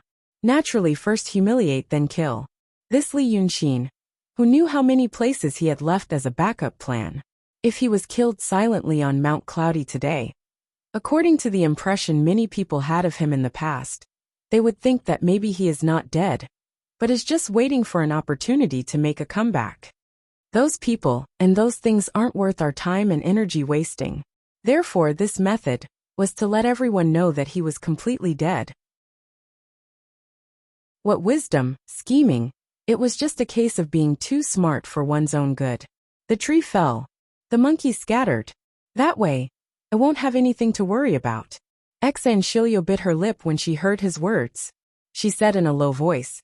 It turns out that senior brother didn't want him to die like this because he said something right. Zhuomuja turned around and walked to her side.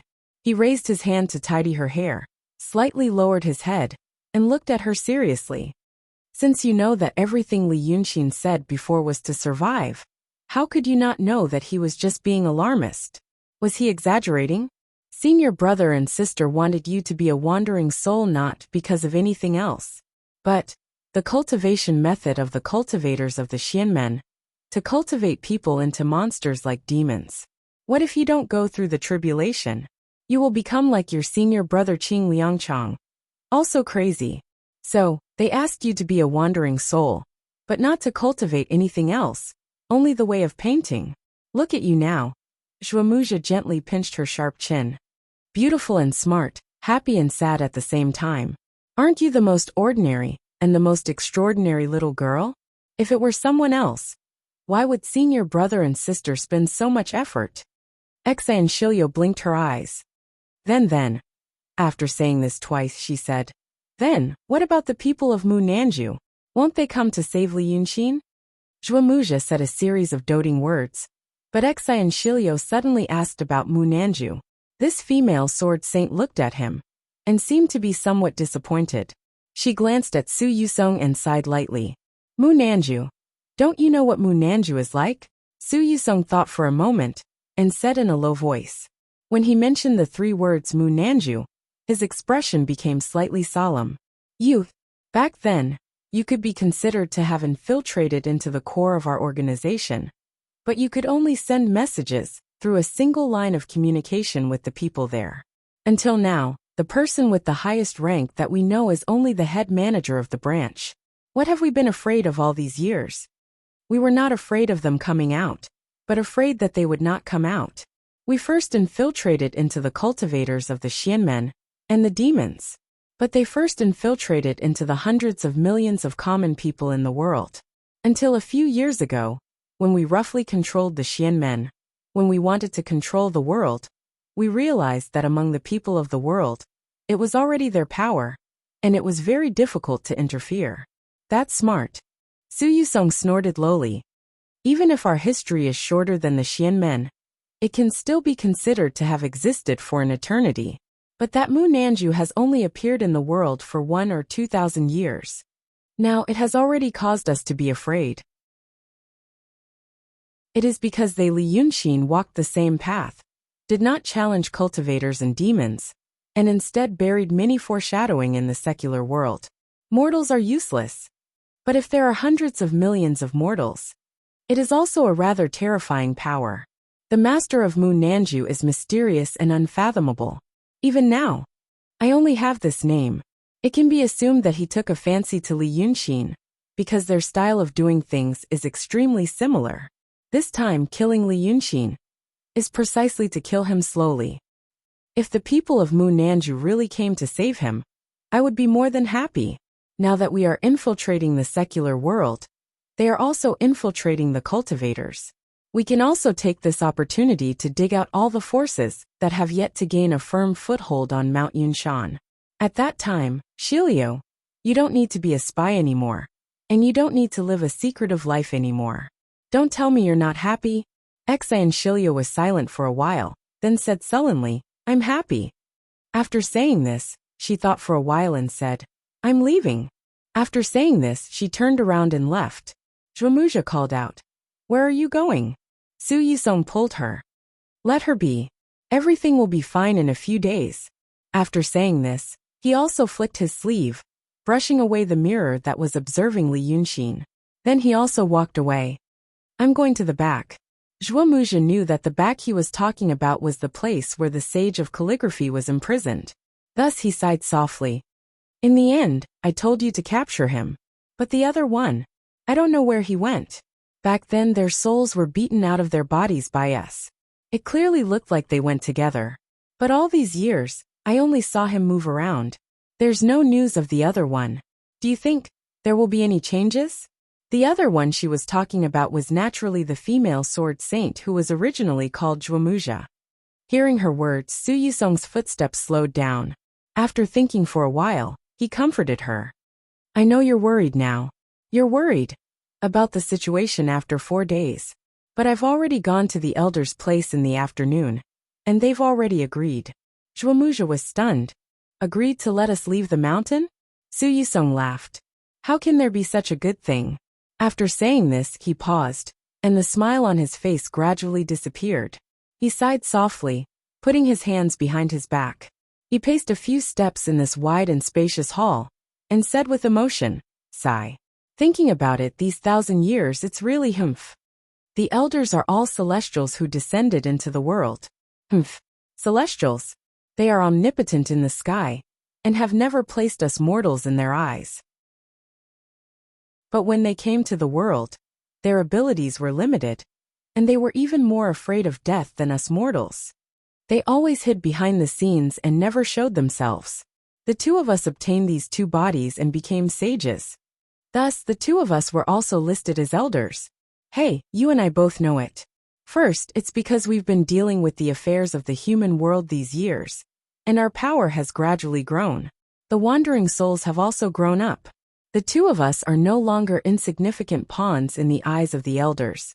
Second, the 2 of us have been imprisoned in this little cloud mountain for 1,000 years.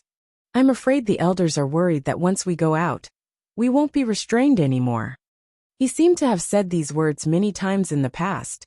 The elders are afraid of them, but they can't leave them. So they can only be imprisoned in this little cloud mountain, and can't go out. And let them take command. Wuxia frowned. Why are you suddenly talking about this? Su Yusong sneered. So, I naturally can't tell them that we're going to leave the mountain. If I say so, they won't agree. So what I'm talking about is the matter of the Ghost Emperor. His words stunned Wuxia, but he quickly smiled. I see. You've always told me that I don't need to worry about the matter of the Ghost Emperor, and you'll handle it. So there's such a plan. It seemed that because the matter was about to succeed, the 2 of them were in a good mood. Hearing her say this, Su Yusong also smiled. Oh, you've already thought it through? Then tell me, have you seen through me? Wuxia smiled and also paced a few steps. Since you said that the matter of the mortal emperors would be left to you, it can be seen that you've already thought it through. Then, how could you not know that the Qing soldiers ran into Emperor Li and Emperor Yi, and spread the news without restraint? But at the time, when those people sent people to 5 Song Sword sect, you didn't deal with it. Instead, you waited a few more days until the matter had spread like wildfire before sending people to cover up the lid. If you sent people because you truly wanted to put an end to this matter, you wouldn't have sent those stupid Taoist priests and swordsmen. But you ordered the Golden Light to send a transcendent realm swordsman who hadn't passed the tribulation of love. Naturally, you messed up the matter. Thus, it reached the ears of the various emperors. If the second step was also messed up, then the third step, if you truly wanted to handle it well, we had more people. You might as well send 2 true realm cultivators by each emperor's side. One to protect, one to guard against demons. But you only sent one. It really is like the style of those stupid Taoist priests. Thus, the matter of the Ghost Emperor finally happened. Originally, it could have been prevented, but now 2 emperors have done it. Originally, the 2 true realm cultivators could defend, but this time, the 2 emperors can't defend. Wuxia thought for a moment. I'm guessing that you went to the top to see the elders at noon, to talk about sending more cultivators to the mortal world. Su Yusong laughed loudly. Yes. Right now, the battle is imminent, but they still have no intention of letting our Chian Mountain go to the battlefield. Then we have to force them. I went to talk to them about the Ghost Emperor in the afternoon, and said that 2 people can't defend anymore. We need 3 people. Originally, we only need to defend against the emperors, but now that the matter has spread to the entire world, how can only the emperors have such thoughts? For example, the popular empress, the regent, the ministers and officials who are loved by the people. If it's a big country, once they are enlightened, they are even more threatening than the emperors of small countries. Therefore, Not only do we need 3 true realm cultivators to guard, we also need to send some transcendent realm cultivators to keep an eye on the people below. Thus, almost 1/3 of the people in the celestial sect can't go to the battlefield. Su Yusong smiled coldly. Guess what question the elders asked me when I told them about this? Zhuamuja thought for a moment, and a smile appeared on his face. This smile was the same as Su Yusong's. It was cold with a hint of pleasure. I guess they asked you about the safety of Yunshan. Yes. Su Yusong smiled coldly again. They want to overthrow the celestial sect, but they don't want to destroy Yunshan. They want Yunshan to still be high in the sky and be their safe nest. So they asked me, if we divide our forces, can we still ensure the safety of Yunshan on the basis of destroying the celestial sect? Then you agree at once. You said there's no problem. Zhuamuja said with a smile. Then the elders seemed to be deep in thought. Su Yusong shook his head. Most of the time, I really don't know what these celestial people are like. It doesn't matter how they are in the celestial realm, but now that they are in the mortal world, in my eyes they are a bunch of idiots. Extremely timid, hesitant in everything. It seems that one wrong step will lead to eternal damnation. But how can there be anything that is completely safe in this world? Just watch. Although I said there's no problem, but they will think about it at the top, and in the end, they will definitely send us out. Su Yusong took a deep breath. We have worked hard for so many years, just to make this situation happen today. It's been 1,000 years. We can finally leave this little cloud mountain. After he said this, the two suddenly fell silent. After a while, Zhuamuja walked to his side, straightened his clothes and straightened his belt. We have been puppets for many years. She whispered in his ear. I hope we can succeed this time, and go back to being ourselves. I also hope we can really do something for this world. Su Yusong smiled. Victory is already in our hands. Very soon it will all be ours.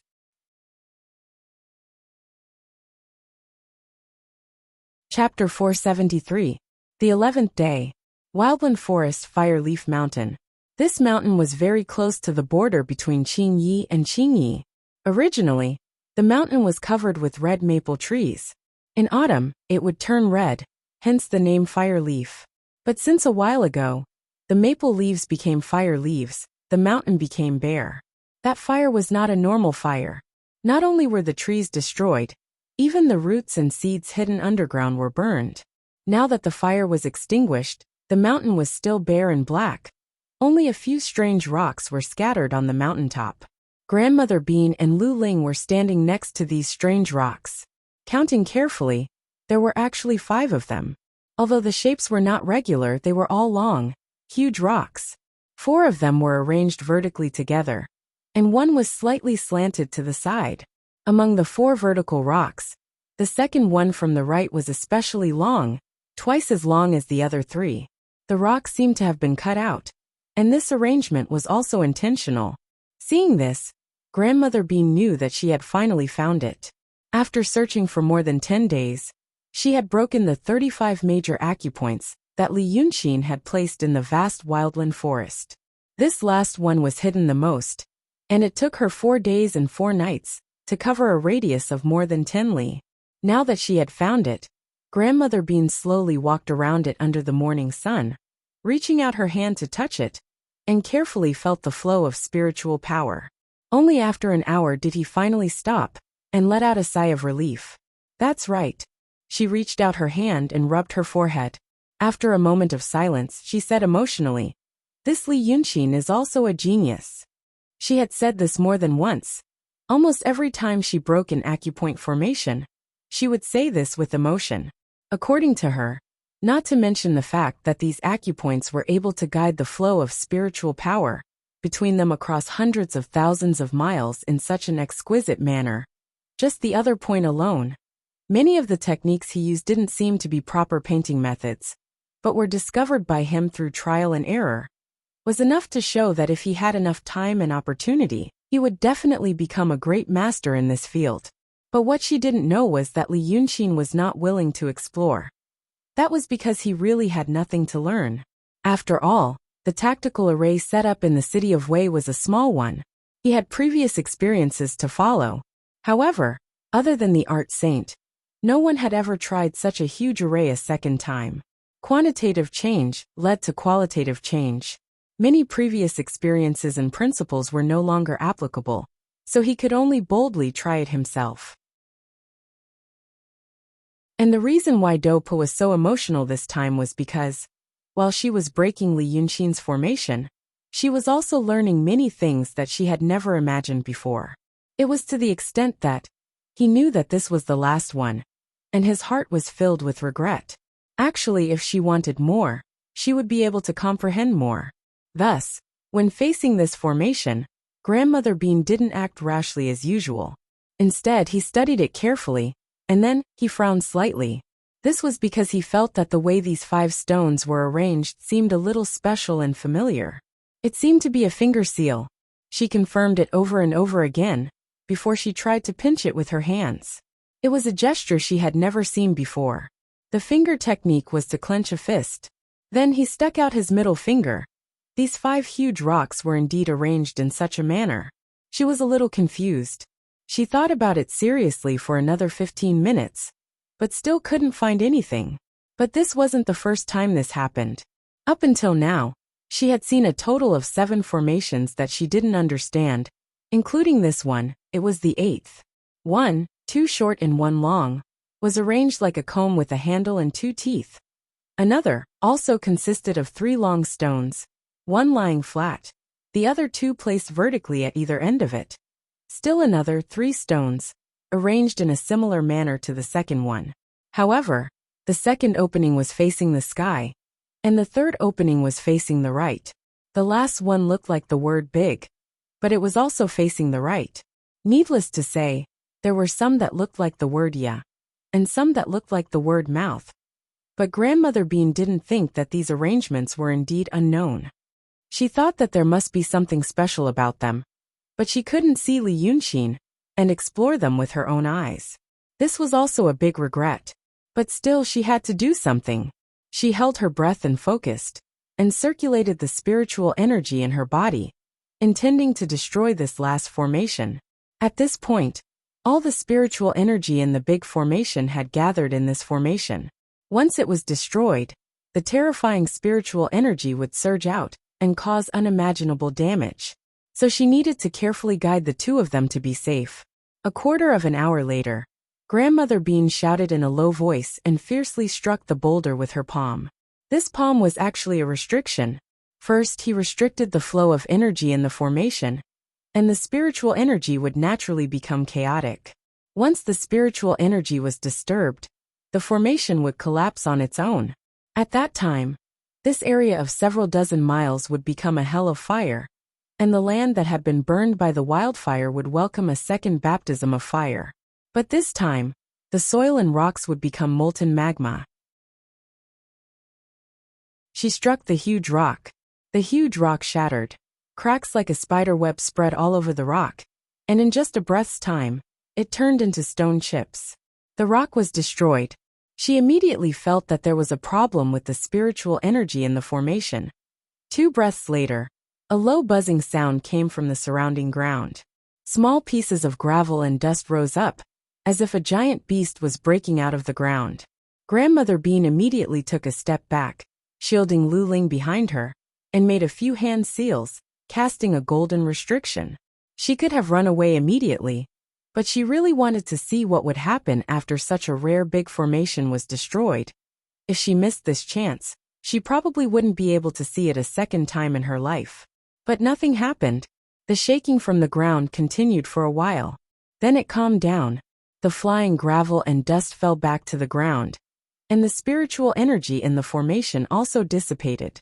Now they had become the most common stones, and this place had become the most common barren mountain. The key formation here had indeed been destroyed. But, just like all the other openings that were destroyed by Grandmother Bean, there wasn't the scary scene she expected. Grandmother Bean froze, frowning. She hesitated for a while before she dared to step forward again, cautiously reaching out and rubbing the huge rock. She confirmed that it was indeed destroyed. But why did it look like this? Her mind raced, and she quickly realized one thing. This meant this formation wasn't the last one.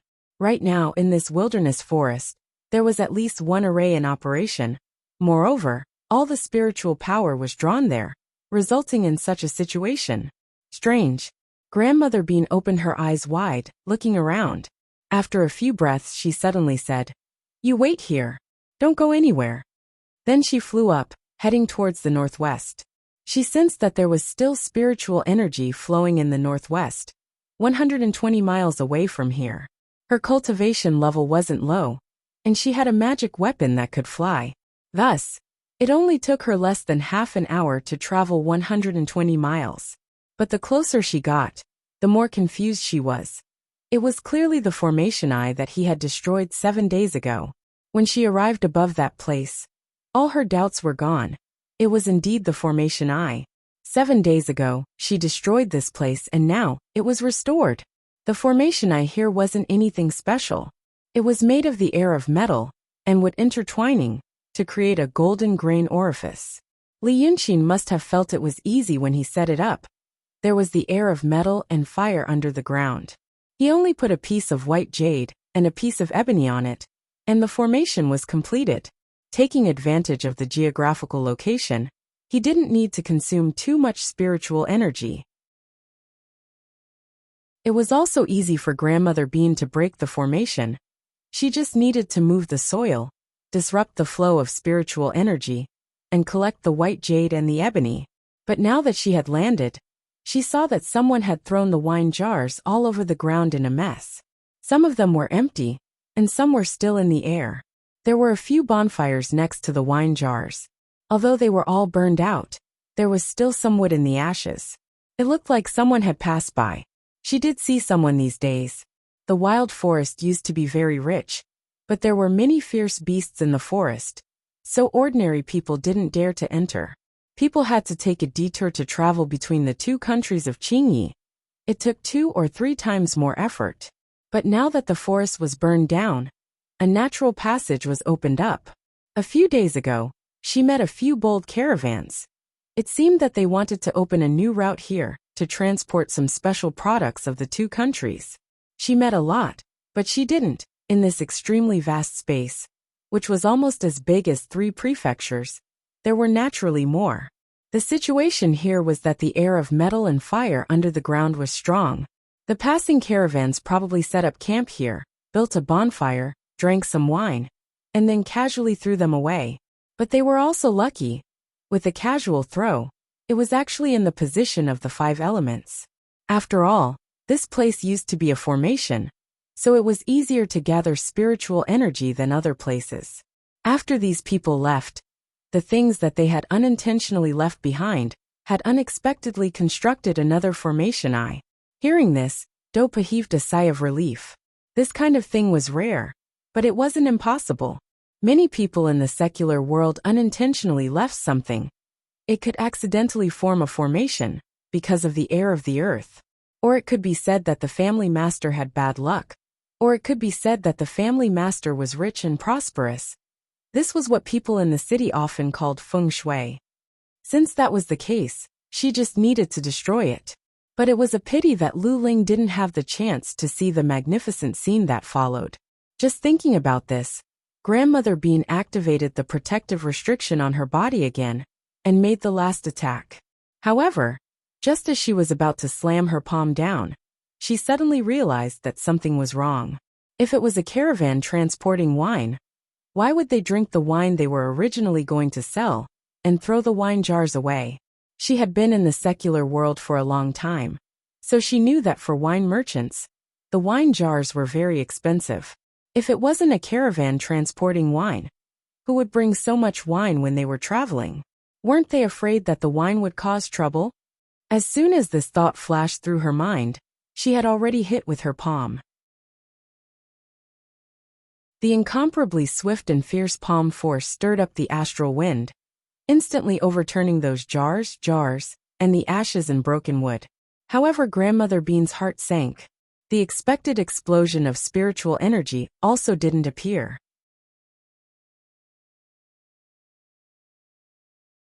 Chapter 474. This meant that the array eye that had been accidentally constructed was not the last one.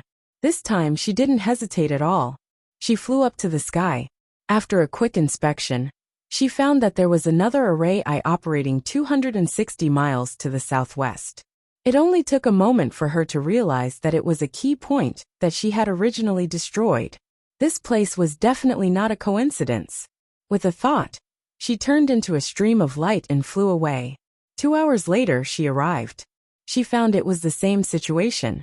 Someone had rebuilt the array eye here. The technique was not as exquisite as Li Yunxin's, and the method was also very clumsy. It was still using some common things in the secular world, either by using the terrain, or by using a random Taoist priest, who had a little bit of magic power in the secular world, as a guide to guide the flow of spiritual power. At this moment, Being grandmother's face became very ugly. She took a deep breath, landed on the ground, and released 3 more restrictions before she dared to fly away again. She didn't even touch this array eye. But this time she didn't fly away, but walked on the ground. Because she knew that if the previous and the one here were done deliberately, it looked very clumsy, but in fact it was very clever. It was so clever that even with her cultivation, she couldn't tell which one was better than Li Yunxin's. Li Yunxin's method, on the level of skill, could be regarded as exquisite beyond compare. But this unknown person's method, on the level of intent, could be regarded as unparalleled in the world.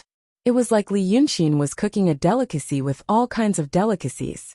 It was true that his skill was superb, but the delicacy also complemented each other. However, this unknown person had cooked a delicacy that was not inferior to the delicacies of the land and sea, with the wild vegetables and coarse grains on the roadside. With a group of ordinary people and animals, he had rebuilt Li Yunxin's array eye. As the saying goes, the greatest sound is silent, and the elephant is invisible. This kind of power, how could there be such a person in the world? Because of this, Being grandmother didn't even dare to touch it this time. Although Li Yunxin's method was excellent, he was trapped in the cloud mountain. And this person seemed to be in the forest in the wilderness. It was as if she had destroyed something, and that person had rebuilt it. She was not a timid person, but in this kind of situation, she didn't run away immediately. Instead, she planned to investigate again. This was already a rare courage. Thus, on the 11th day, she spent 12 hours running from dawn to dusk. In the end, with some difficulty, he understood the whole story.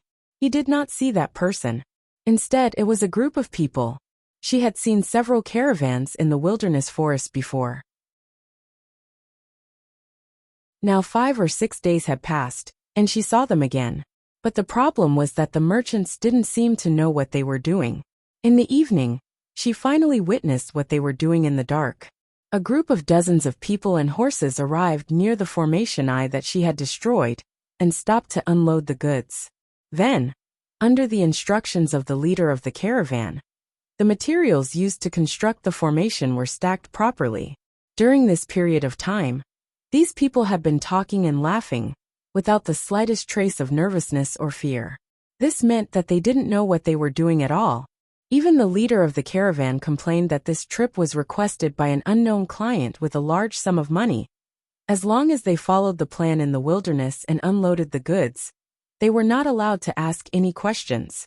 Although they had paid a large sum of money, they still felt that it was a bit strange.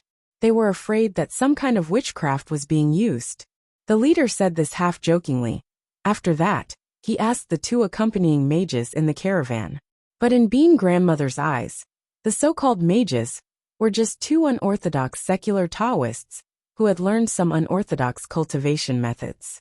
Their pitiful spiritual power was not even comparable to a demon beast that had just achieved Taoism. The mages also didn't know that they were also entrusted with a large sum of money. It was also according to the previous plan, using a certain method that was within their capabilities to display a little bit of their methods. Then, it was like throwing a spark into a pile of dry firewood with oil. The spiritual power shot up into the sky, and the formation eye was formed again. But whether it was the mortals or the unorthodox Taoists, their cultivation was not high enough to detect this great change, let alone know what they were involved in. Granny Bean only needed a single breath's worth of time to kill these mortals. But it was precisely these mortals that made being grandmother feel even colder. At first, she thought it was someone. This person had followed them all the way and casually rebuilt the formation eye in the wilderness, as if he were taking a stroll in the park. But now she knew that person didn't even show his face. He only asked these mortals to act according to the plan. And it was done. What kind of terrifying realm was this? Could it be the resurrection of the art saint? What was that person doing this for? At this point, this matter was not something that being grandmother could bear or decide. She didn't attack those mortals, but retreated into the darkness. After retreating to a relatively safe place, she took out another purple amulet from her sleeve. An hour later, Su Yusong and Zhuomuja looked at each other. It was not that they didn't expect this situation to happen. They had prepared beforehand. The formation that Li Yunxin had set in the wilderness might have some other protection. For example, demons might make trouble, and the Sage of Calligraphy and Sword might interfere. But they didn't expect the current situation. It was a mortal. Mortal. Such a bold mortal. Could only be the people of Mu Nanju in the world. Those people called themselves the former subordinates of the art saint. Could it be that they had cultivated a painting master in these years? But as soon as this thought appeared, Zhuomuja immediately frowned. No. She paused, and her tone was a little reluctant. Although I hate Li Yunxin, I have to say that his means and talent are extremely rare. If there was someone in the group of people of Mu Nanju who could compete with him in painting, we would have found out long ago. This kind of person is not immortal, and it's not easy to hide. Maybe. At this point she hesitated. It seemed that she didn't know what to say, but a certain thought in her mind was so terrifying that she really didn't want to say it out. Even she herself felt it was ridiculous. Su Yusong was silent for a while, and then said in a low but slow voice, "It was the art saint. It was Chen Zhao." After saying this, the two of them fell silent. After a full quarter of an hour, Zhuomuja gritted his teeth. How is it possible? I saw her die. I saw her destroyed in both body and soul. Even if you and I were wrong, at that time, there were two sages. How could they be wrong at the same time? Su Yusong was still silent for a long time, and then said, maybe at that time, they had already found out, so the three of them. But when he said this, he couldn't go on. He shook his head and said, no. If the two sages had found out at that time, we couldn't have succeeded in the possession. But if it wasn't Chen Zhao, who else in the world could have such a powerful means? And how could there be such a powerful means? Forget it, let's not think about this first. Zhuomuja closed his eyes and let out a long breath. Then he opened them again. Just treat her as the art saint. Just treat her as Chen Zhao's reincarnation for the time being. Su Yusong can have a reincarnation. Just treat it as Chen Zhao also using some means to have a reincarnation. Haven't we been guessing who the owner of the Southernwood house is? Now we'll treat her as Chen Ying. But now we have to think. What is she planning to do by doing this? The two of them had always called themselves Su Yusong and Zhuomuja. They had always referred to the original two sages as he and she. But now, perhaps because of the sudden incident, they were flustered and even mentioned the name of the real sages again. But when these words entered the ears of Su Yusong, he didn't care much. Such panic. In the eyes of outsiders, it was hard to understand. After all, the overall situation had been determined, and there were only some unexpected twists and turns in the wilderness forest. But even so, it didn't matter. The spiritual power in the magic formation couldn't be completely poured out. But it didn't mean that the magic formation could still be used. If Li Yunxin died, he wouldn't survive either. But what made them flustered was not the matter itself. But after this incident, the means used by the person who might exist. They thought of the art saint, Chen Zhao. The two wandering souls had served the real calligraphy saint and the sword saint respectively. They had been with them for many years and had long understood their temperament and habits. And now they had the physical bodies of the two sages, and they had also secretly paid attention to the sage's reincarnation for many years. The fear in their hearts had gradually faded, Only some traces that were difficult to erase were left. But for the third sage, Chen Zhao, the reason why he provoked the calligraphy saint and the sword saint to get rid of her first instead of keeping her body for possession was that woman was the one they feared the most. The biggest difference between the art saint and the two sages was that although she was in the Taishang realm, she wasn't in the Taishang forgetting emotion realm. At that time, Su Yusong and Zhuomuxia were just two sages with hearts as still as water. Although they could still move and cultivate like ordinary people, and they looked normal and even smiled, their hearts had long been empty. There were many things that they knew and should care about, but they just didn't care. However, Chen Zhao was completely different. In fact, she had the temperament of a mortal, and at the same time, she had the supernatural power of the Taishang realm. Such a different kind of person was already scary enough. But she was extremely smart. Smart, but unscrupulous in her actions. No one could ever guess what she was thinking or why she thought that way. Therefore, no one was confident that they could win such a person over to their side. For example, when catching bandits, they could capture the weak ones alive. But if they met a fugitive, not to mention capturing him alive, even killing him would be a risky and difficult thing to do. In the eyes of the Freemasonry at that time, Chen Zhao was an extremely vicious bandit. For them, there was no other choice but to kill him and destroy his body and soul.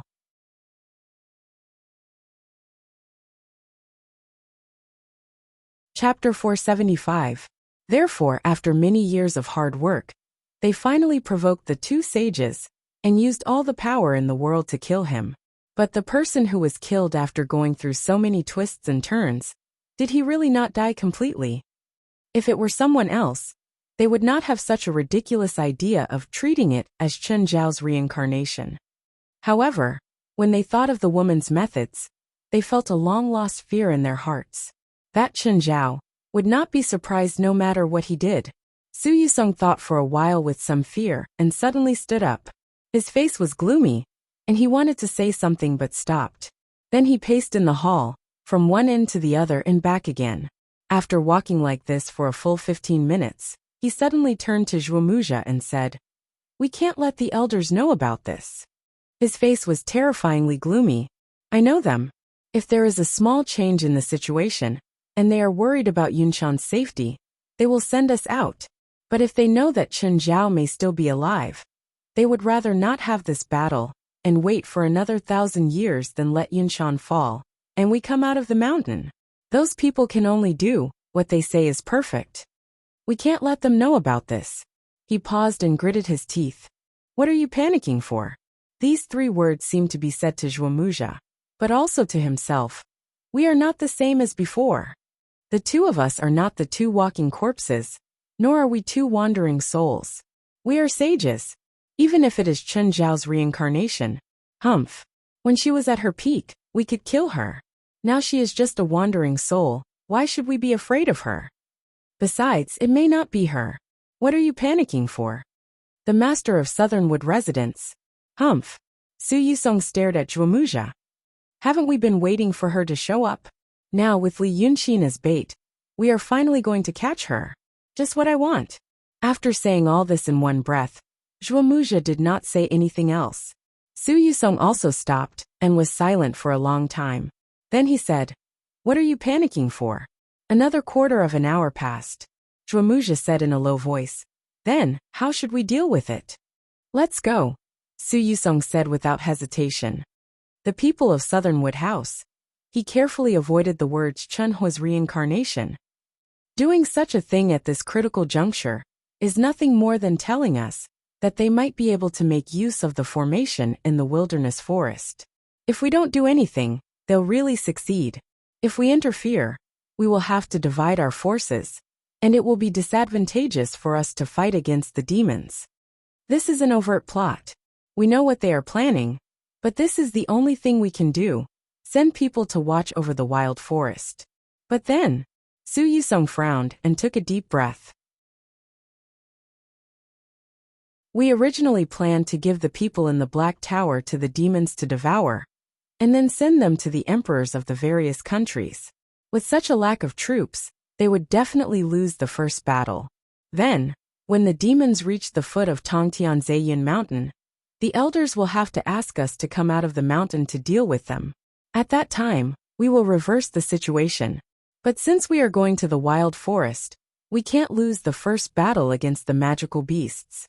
At least, we can't let the army of demons break into Tongtianzhe. Otherwise, once that time comes, even the two of us can't reverse the situation. Then, even if the Dragon Son originally planned to send those demon soldiers and demon generals to death and improve their own realms, seeing that Yunshan is in front of them, they will inevitably have an idea and take down Yunshan first. Yunshan, for the demons, the temptation may be greater than realms. So, Su Yusong sighed. We originally planned to pretend to fight with the demons, win or lose. But now, we must win the first battle. At least we can't lose. He repeated these words again and continued to ponder. Zhuomuja only looked at him. After watching for a while, she suddenly got up and walked out. Su Yusong looked up. Where are you going? To kill Li Yunxin. Zhuomuja said calmly. Didn't you realize it? If we kill Li Yunxin immediately, there won't be any trouble. We don't have to send people to the wild forest, and we can still act according to the plan. Su Yusong stood up and looked at her sternly. I think you are panicking. Kill him? Why do you want to kill him now? Zhuomuja stopped walking. You just said, because of what happened in the wild forest, we can't afford to make any mistakes in the first battle. Su Yusong suddenly smiled. I mean, don't kill him now. After 3 days, don't kill him. Think about it. We originally only used Li Yunxin as bait. This kind of bait deserves to die. But now that Nam Maju made such a big and obvious move, this is the first time in many years. Doesn't it mean that they care more about Li Yunxin than we expected? When they knew that Li Yunxin was imprisoned by us on Yunshan Mountain, they went to the wild forest to prove that they have the ability to repair the magic array. They are telling us that even if we kill him, they can save him. Think about it. Isn't Li Yunxin very important to them? If that's the case, how can they kill him to vent their anger? Su Yusong said in a low voice. It's better to keep him alive. It seems that he has more things than we thought. He didn't tell us everything. If we keep him alive, we can interrogate him and see what else Nam Maju does. Isn't that the same as turning the tables? On the day of the first battle, I'll humiliate Li Yunxin, who has been crippled, in front of the formation. On the one hand, I can destroy their morale, and on the other, I can warn them not to act rashly. Is there anything better than this? Zhuomuja was stunned. He thought about Su Yusong's words carefully and frowned. So now, send someone to the wild forest first. Let's put on a show first. Su Yusong let out a soft sigh. He felt his mind clear again. It seemed that he had slowly gotten rid of the fear brought by Chen Zhao might still be alive. The overall situation became clear in his mind again. Even the fear slowly faded. There was even a vague sense of pride in his heart. Chen Zhao, I was afraid of you before but not today. If you want to come, then come. Let's see. Who is the ruler of the world now? As this thought appeared in his mind, it became more and more intense. Until, the talisman in his sleeve shook violently. Xi and Shilio also ran in like a gust of wind, and bumped into Zhuomuja. But she didn't have time to act like a spoiled child as usual. She only raised her head. Senior brother, senior sister. She widened her eyes and opened her mouth. After a long time she said, the Black Tower has fallen.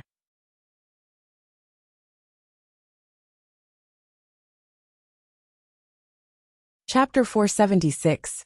The Black Tower was 669 miles away from the Tongtian Lake in the Tongtian Swamp.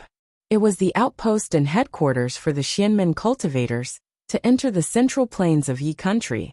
A large number of cultivators gathered here to build a line of defense. The camps of the allied forces that came from all directions were originally scattered around the Black Tower. The reason why they built such a line of defense here was because of the terrain. 200 miles in front of the Black Tower was the towering Manwan Mountain, which was the north. There were two huge mountain ranges in the east and west. One was the Howling Wind Mountain, and the other was the Tuoluntan Mountain. The natural dividing line between Qingye and Yi country was the Tulan River. The word Tulan in the Toulon River was the language of the Hunluan people, who lived on the border of the two countries. The Tuoluntan Mountain was also the name of the Hunluan people. It meant, the heavenly palace that even birds can't pass. In fact, the Tuoluntan Mountain was the highest point of Yi country and the surrounding countries. The Tongtian Swamp used to be a tall mountain, which was a branch of the Tuoluntan Mountain. Because of this terrain, the three mountains formed a pocket, and the central plains of Yi country was in the middle.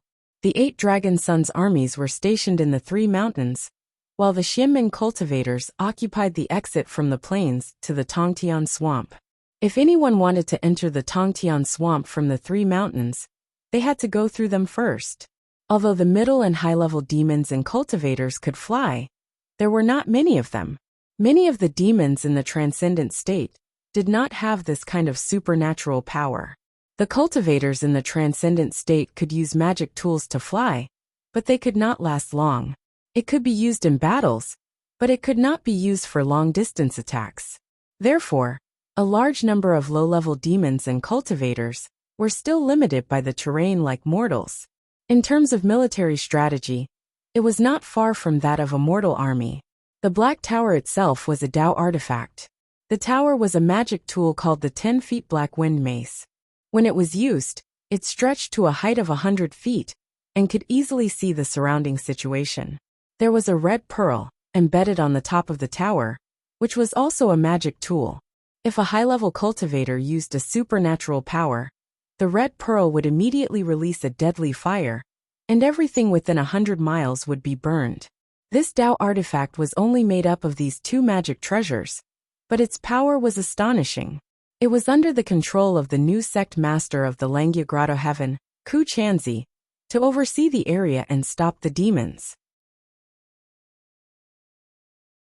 Considering his profound realm cultivation base, if he were surrounded by numerous cultivators, and he wielded this Tao tool with all his might, even a sage would have to temporarily avoid it. However, every gain must have a loss.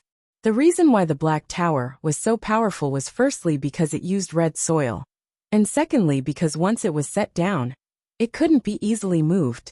The foundation of the 10-foot Black Wind Mace would take a few days of effort. It would be like the roots of a tree digging deep into the ground, absorbing a large amount of spiritual energy. Only by releasing this spiritual energy through the red pearl at the tip of the pagoda would it have the power to scare away gods and ghosts. In the past few days, the numerous cultivators in the Black Tower had been doing this job, guarding the Black Tower as it completed its foundation building. On the 10th day, he finally succeeded. This Taoist artifact was firmly rooted in the path leading to Tongtian Swamp, like a huge black sword filled with terrifying killing intent. At this point, the Celestial Sect of Wonders possessed a terrifying and powerful Tao artifact. There were also high-level cultivators who didn't lose out to the demons in number.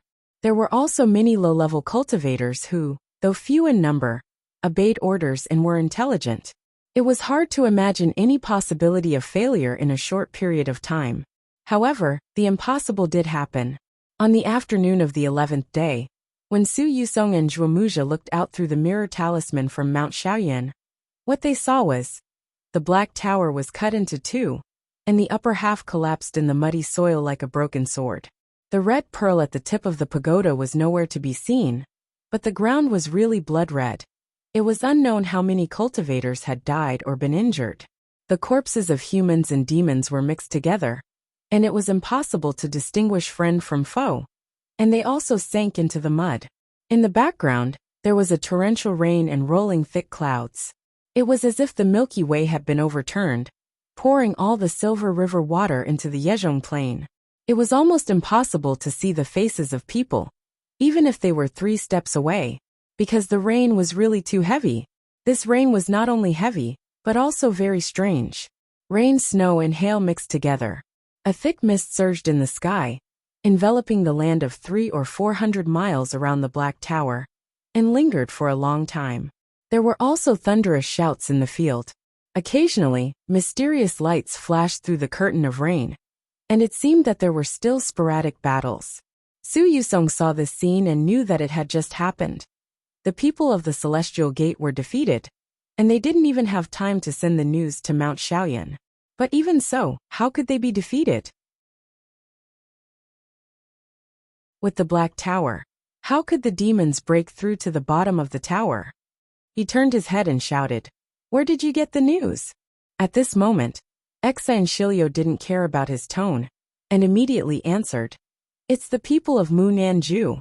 A quarter of an hour ago, they found me and said that the Celestial Gate was defeated today, and asked me to pay attention to your movements these days, and report back at any time."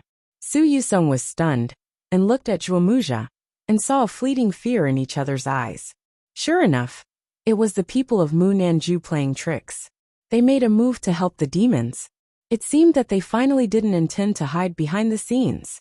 But in reality, whether it was Su Yusong, Zhuomuja, or Ku Chanzi who guarded the Black Tower, or even the many cultivators who had lost their vitality, and were no different from mortals after being trampled into the mud, they all found it hard to imagine that the demons' great victory this time was actually because of a mortal. And this mortal walked into the sweeping mountains 3 days ago, and walked to the crypt where hatred was stationed. The sweeping mountains had long been occupied by demons, and mortals no longer dared to enter. Even the allied forces of the various countries that returned to the capital took a detour. Before coming to Yi country, there were many soldiers who believed that demons might exist, but never thought that they would really see them one day. After they experienced many things in the sweeping mountains, and in the camp these days, they finally had a more intuitive impression of something that surpassed the limits of understanding of mortals. Demons did exist. Demons would eat people. Celestials did exist. Celestials might not save people. Thus, there were no traces of mortals in the sweeping mountains these days. However, in the evening 3 days ago, a mortal held a powerful talisman, his whole body glowing with golden light, and walked to the entrance of the crypt under the escort of a group of demons. The reason why the demons surrounded him was not because of reverence, but because they wanted to kill him from the first time they saw him. But the golden light around his body was very magical, and ordinary demons couldn't get close to him. Since they couldn't get close, they could only follow him all the way and send out warnings. Thus, more and more demons gathered along the way, and when the mortal walked to the crypt, there were already hundreds of demons around him. There were even 2 great demons of the true realm among them. This person looked to be in his 50s or 60s, but there were only patches of white on his temples. He wore a military uniform. It was a dark green robe with a tiger head and shoulder-length chainmail. This was the armor of the Li army. It should belong to a deputy general. If a knowledgeable person took a closer look, they would be able to tell from his saber, dagger, and hat tassel that this person was a deputy general of the Li Kingdom's floating roaming army. The Li Kingdom's floating roaming army was a special and mysterious army. Many people knew of their existence, but it was very difficult to meet them. What they were best at wasn't fighting on the battlefield, but infiltration, deception, assassination, or releasing a lot of fake news to confuse the enemy. But today, a general of the floating roaming army, in the evening, held a talisman in his hand, and walked from the foot of the mountain to the Guanyuan crypt without changing his expression. This was the strangest thing that had happened in the past few days. When he arrived at the crypt, he looked down. There was a huge bottomless black hole, and he didn't know where it led to. If a normal person saw such a terrifying scene, their legs would probably turn to jelly, but his expression was normal. He turned around and sat on a rock on the cliff, then freed his right hand, and slowly took off his armor. The hundreds of demons around him let out a deafening roar of fear, scolding, and cursing. If this talisman lost its effect, any small demon would be able to tear him to pieces in an instant. But this general's expression didn't change, as if he was sitting in his own tent. First, he took off his breastplate. A white mist immediately rose from his collar. This was because he had been trekking in the mountains for a long time, and the sweat on his armor had already evaporated into mist. Then he slowly took off his breastplate. This breastplate covered the front and back of his head. When he took it off, he pulled his left hand back, and the talisman in his hand suddenly fell to the ground. As soon as the talisman fell, The golden light on his body immediately disappeared. The demon saw this opportunity and instinctively wanted to attack. But this general flipped his hand again, holding the floating talisman firmly in his hand, and at the same time, took off his breastplate. The bright golden light shone again, and the demons that rushed forward were immediately forced back. Even though he had experienced such a dangerous situation, his face still didn't show any panic. He just sat down and let out a long sigh. Then, he casually placed his breastplate on the big rock, smiled and finally said, "You want to harm me? Humph! You stupid demons! If you harm me, I don't know how many of you will be alive in the next few days." When they heard this, they thought he was talking nonsense. But only after the Black Tower fell did they realize the true meaning of his words. After saying this, he turned his eyes again and picked the largest and fiercest demon to look at. "Who among you is the leader? Quickly go and report to your king. Tell him, a friend from Southernwood House wants to deliver a great good thing." But how could any demon pay attention to him? They wanted to capture him and break his hands and feet before saying anything else. The group of demons clamored for a while, but no one moved. This general wasn't in a hurry, and only smiled kindly again. "If you don't want to go, then just wait. Wait until..." But when he said this, the demons suddenly became quiet. The crazy and terrifying aura just now was swept away, and they all turned into beasts that only knew how to growl. They all retreated to the sides, making a path in the middle. A dignified man in a golden robe walked over with his hands behind his back, slightly frowning. To be able to make all the demons submit and fear. Who else could it be other than the second son of the dragon Yazi?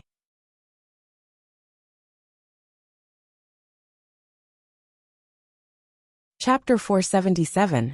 But this general didn't panic when he saw Hatred's aura. He just stared at the Xian realm demon carefully.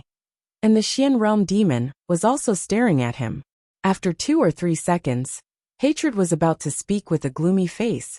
But the old general suddenly threw away the talisman in his hand. As soon as the talisman fell to the ground, it immediately turned into ashes. The golden light on his body gradually disappeared, and the restriction was gone. The group of demons immediately let out low and ferocious roars. If it wasn't for Hatred, they would have immediately swarmed him. Seeing his action, Hatred's eyebrows slightly relaxed. He slightly raised his hand to stop those demons who were ready to move. "Mortal, you have guts. Who are you?" The old general sat on a rock and cupped his fist to Hatred. "Lord Tongtian, please forgive me for my rudeness. After all, I am old and weak. After walking this part of the mountain road, I have no strength to stand up. I can only rest. I am the deputy general of the Li Kingdom's floating army, Zhang Zhengzhong. This is my identity on the surface. But I also have another identity, which is Mu Nanju, the manager of the Li Kingdom, Lord Tongtian. Have you heard of Mu Nanju?" Hatred stared at him suspiciously, thinking for a while. But he didn't answer, only said, "What do you want?" After saying this, he turned his head to look at the sky. From here, he could see a thin black line in the sky. That black line was the Black Tower of the Xian Gate. He could also see the sun was about to set, and the sunset glow was magnificent, as if the sky was on fire. There was about half an hour before the night completely fell. He turned his head and said, "No matter what you want, I will only give you a quarter of an hour. If you can persuade me to spare your life within a quarter of an hour, you can live one more day. If you can't, I'm afraid you will be torn apart tonight." The group of demons immediately let out a hair-raising howl. But this General Zhang didn't panic, only smiled slightly. "Then Lord Tongtian, please send them away first. The first thing I want to say, maybe Lord Tongtian doesn't want too many people to hear it." Yazi seemed to be a little surprised. He thought for a moment, and a dangerous light flashed in his eyes. "Are you Li Yinxin's man?" General Zhang smiled and shook his head. Hatred was silent for a while, then said in a low voice, "Disperse." It was just 2 words. The hundreds of demons who had followed General Zhang all the way did not hesitate at all. They immediately dispersed without a sound. It was not until they had retreated far away that they started to get noisy again. It was as if there were many people who had enmity with each other in the past. Now that they met again, they did not dare to act rashly in front of hatred. Only when they were far away did they start fighting amongst themselves again. General Zhang straightened his back and said seriously, "The Lord Tongtian has a good command over his subordinates. But the demons under him were like this. Once they left the Lord Tongtian's sight, they were like a plate of loose sand. Such soldiers were indeed a burden to the Lord Tongtian, compared to carrying them all the time. Sending them to death and turning them into demon power is a wise move." Hatred did not say anything, but just listened quietly. But in fact, when General Zhang said, "doesn't want too many people to hear it," he had already guessed that this might be what he meant. General Zhang said this and said, "As for Mu Nanju, the Lord Tongtian may not have heard of it. But from now on, he may hear this name often. I came here to offer a plan to the Lord Tongtian, so that the Lord Tongtian can firmly control the situation in the coming war, and be invincible." Hatred snorted and looked at the sky again. "Only half an hour is left." General Zhang smiled again. "I also know that the Lord Tongtian may not want to win a big victory. But how can an arrogant demon like the Lord Tongtian be willing to fail? There are only two reasons why he doesn't want to win a big victory. First, it's because the Lord Tongtian needs demon power. Second, the Lord Tongtian knows that he can't win. Compared to the demons, the Xianmen are still much stronger. No matter how good the plan is, there is nothing they can do without the soldiers in their hands. The Lord Tongtian is not a person who is ambitious, so he knows how to accept the reality. He just wants to lose. However, there is one point. Everything must be in the palm of one's hand to make people feel at ease. For example, the matter of winning or losing. Does the Lord Tongtian like to give the initiative to the Xianmen, or to take the initiative in his own hands? If he wants to win, if he wants to lose, then he wants to lose. Is it better than the current situation? Or further? General Zhang paused and raised his finger to point at the black tower in the sky. If he takes the initiative, he can not only break the black tower. We can even chase them all the way to the Tongtian swamp, and kill our way to the Cloud Mountain, accomplishing the great feat that no demon has ever accomplished in the past tens of thousands of years. Then, we can think about whether we still need the demon power or the soul. Isn't that even better? What he said was quite tempting, but Hatred just smiled coldly. So you immortal have a way to break the Black Tower? Zhang Zhaozhong also smiled. The Black Tower is a Taoist instrument. It contains two magic weapons. One is a 10-foot black wind mace, and the other is a red pearl. I think the Lord Tongtian has already tested the power of that treasure. It is guarding the way to Tongtian Swamp. Once it is fully activated, it will immediately emit a fatal red light. Even fine steel will be turned into mist in an instant. If the army is released to attack, I'm afraid more than half of them will be lost in an instant. But to cross the Black Tower and go straight to Tongtian Swamp, the limited number of big demons will be weak, and the Taoists will outnumber them. Isn't this what the Lord Tongtian is worried about? Hatred's face finally showed obvious surprise. You immortal even know this. We have many people hiding in Cloud Mountain. We know a lot more than that. Zhang Zhengzhong said seriously, Mu Nanju and the Lord Tongtian have a common interest in defeating the Taoists. Hearing this, Yazi pondered for a while and looked at the horizon. Your quarter of an hour is up, he said in a low voice. But you're lucky to survive. You stay here tonight. If you can survive until tomorrow, I will see you again in the morning. After saying this, he didn't stay any longer, turned around and went into the cave. After another quarter of an hour, the sky was completely dark. As a result, in the dark forest around General Zhang, many pairs of eyes that flickered with dim light gradually appeared. But he still didn't panic. He took out the saber from his waist and put it beside his hand. Then he took out the dagger and untied the water bag and the food bag from his waist. While watching the surroundings vigilantly, he ate and drank slowly. There were many pairs of scary eyes in the forest. Some belonged to beasts. Others belonged to demons. But, for the whole night, not a single demon came to disturb him. Zhang Jingzhong knew that no matter why Yi asked him to stay here for the night, he must have such an idea. He said that the soldiers under the command of Lord of Heaven Reaching didn't listen to his orders. So, he wanted Zhang Jingzhong to see what happened to those demon soldiers and demon generals tonight. Therefore, he knew that this Lord of Tongtian's power and influence among the demons was indeed very strong. Even if he didn't say a word, as long as he didn't order the demons to kill him, none of them dared to move. And so the whole night passed. When hatred appeared in front of General Zhang again the next day, this old general was already covered with cuts and bruises, and his face was almost covered by blood. Beside him, 15 wolf corpses were scattered around the large blue stone, and there was even a brightly colored tiger with its eyes hanging over it. Hatred raised his eyebrows, but he didn't seem to be in a bad mood. He walked around the old general, then said, "It turns out that you also have some skills. So, what do you want to say to me today?" General Zhang let out a long sigh, wiped his face, and sat back on the green stone. He did not complain about his injuries, nor did he mention the attack of the ferocious beasts last night. It was as if the two of them were just having a conversation a moment ago, and now they were talking again. Without any hesitation, he went straight to the point. "Today, I want to tell Lord of Heaven the way to break the Black Tower. With this plan, the Lord Tongtian will be able to break the first line of defense of Xianmen. After that, if the Lord Tongtian wants to lose or want to go further, it's your choice." Hatred nodded. "Go ahead." General Zhang smiled slightly. "To break the Black Tower and the Red Pearl, it's difficult, but not very difficult. It's difficult for other demons and cultivators in the world. It's not difficult for dragons. Now there are 9 dragon sun in the Yi country, and 8 of them can move freely.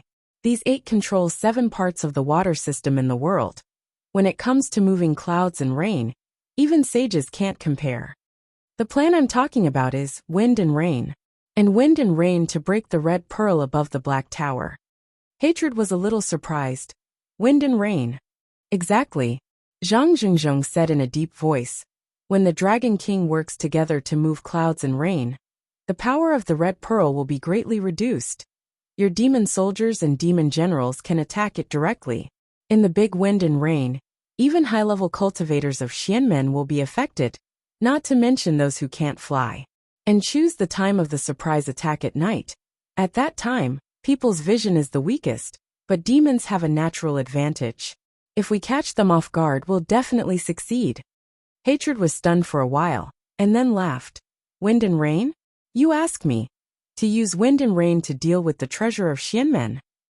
After saying this, his face immediately became gloomy. "I'll give you another chance. If you say these ridiculous words again, I'll tear you immediately."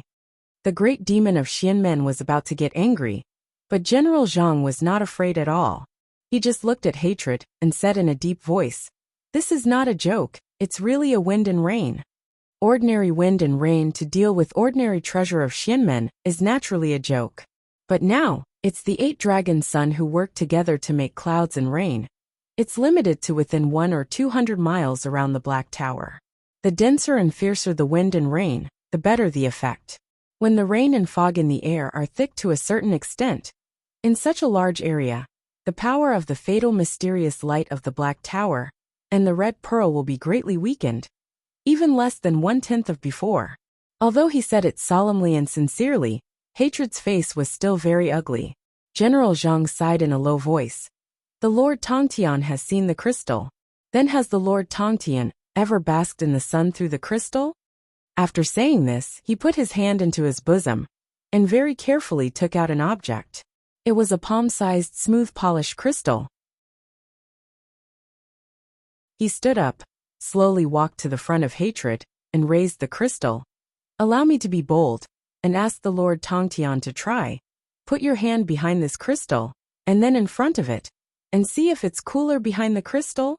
It was the early morning of autumn, and the chill was pressing, so there was no difference between cooler and cooler. But the 5 senses of demons were much more sensitive than ordinary people.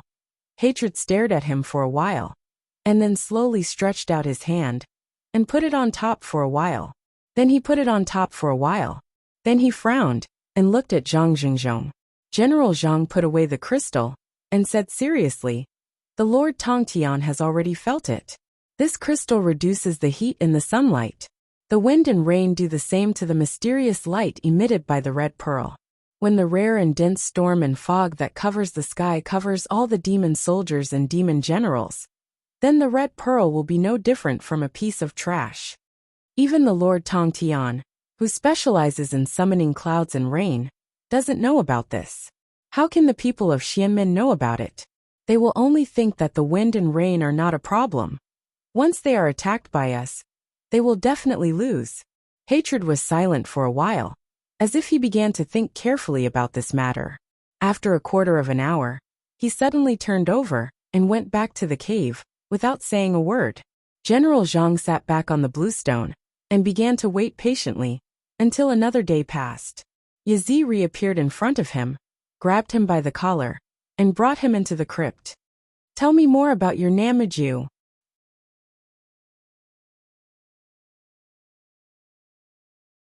Chapter 478. Thus, 2 days later, General Zhang Zhengzhong, who called himself the Deputy General of the Floating Roaming Army and the great shopkeeper of the southern Wujuli country, stood side by side with Yazi and Zither Monarch on the shoulder of a gigantic golden-horned giant centipede. Amidst the raging storm and the blade-like icy mist, they watched as the ferocious demon soldiers swept past the collapsed black tower and charged towards heaven-reaching swamp. Su Yusong and Zhuomuja were summoned to the top of Cloud Mountain. The last time the two of them appeared in this spacious hall at the summit of Cloud Mountain, the hall was filled with elders who were on duty. However, only one person summoned them this time. It was the golden-haired D that Su Yusong called Grandpa D. Before Su Yusong opened his mouth, Grandpa D's face darkened. He threw a silk scroll on the ground in front of them and asked coldly, "Where is the red bead?" Su Yusong was slightly stunned and looked at Zhuomuja.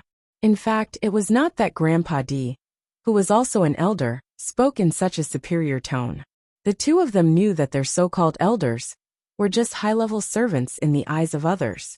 They were stunned that Grandpa D did not ask about the situation of the battle or the safety of Cloud Mountain, but asked about the red bead first. There were many magic treasures in Taoism. The red bead was relatively useful, but it should not be important to this extent. Thus, after thinking about it, he knew that it was just a pretext. However, he was not in the mood to accompany this elder's temper at this time.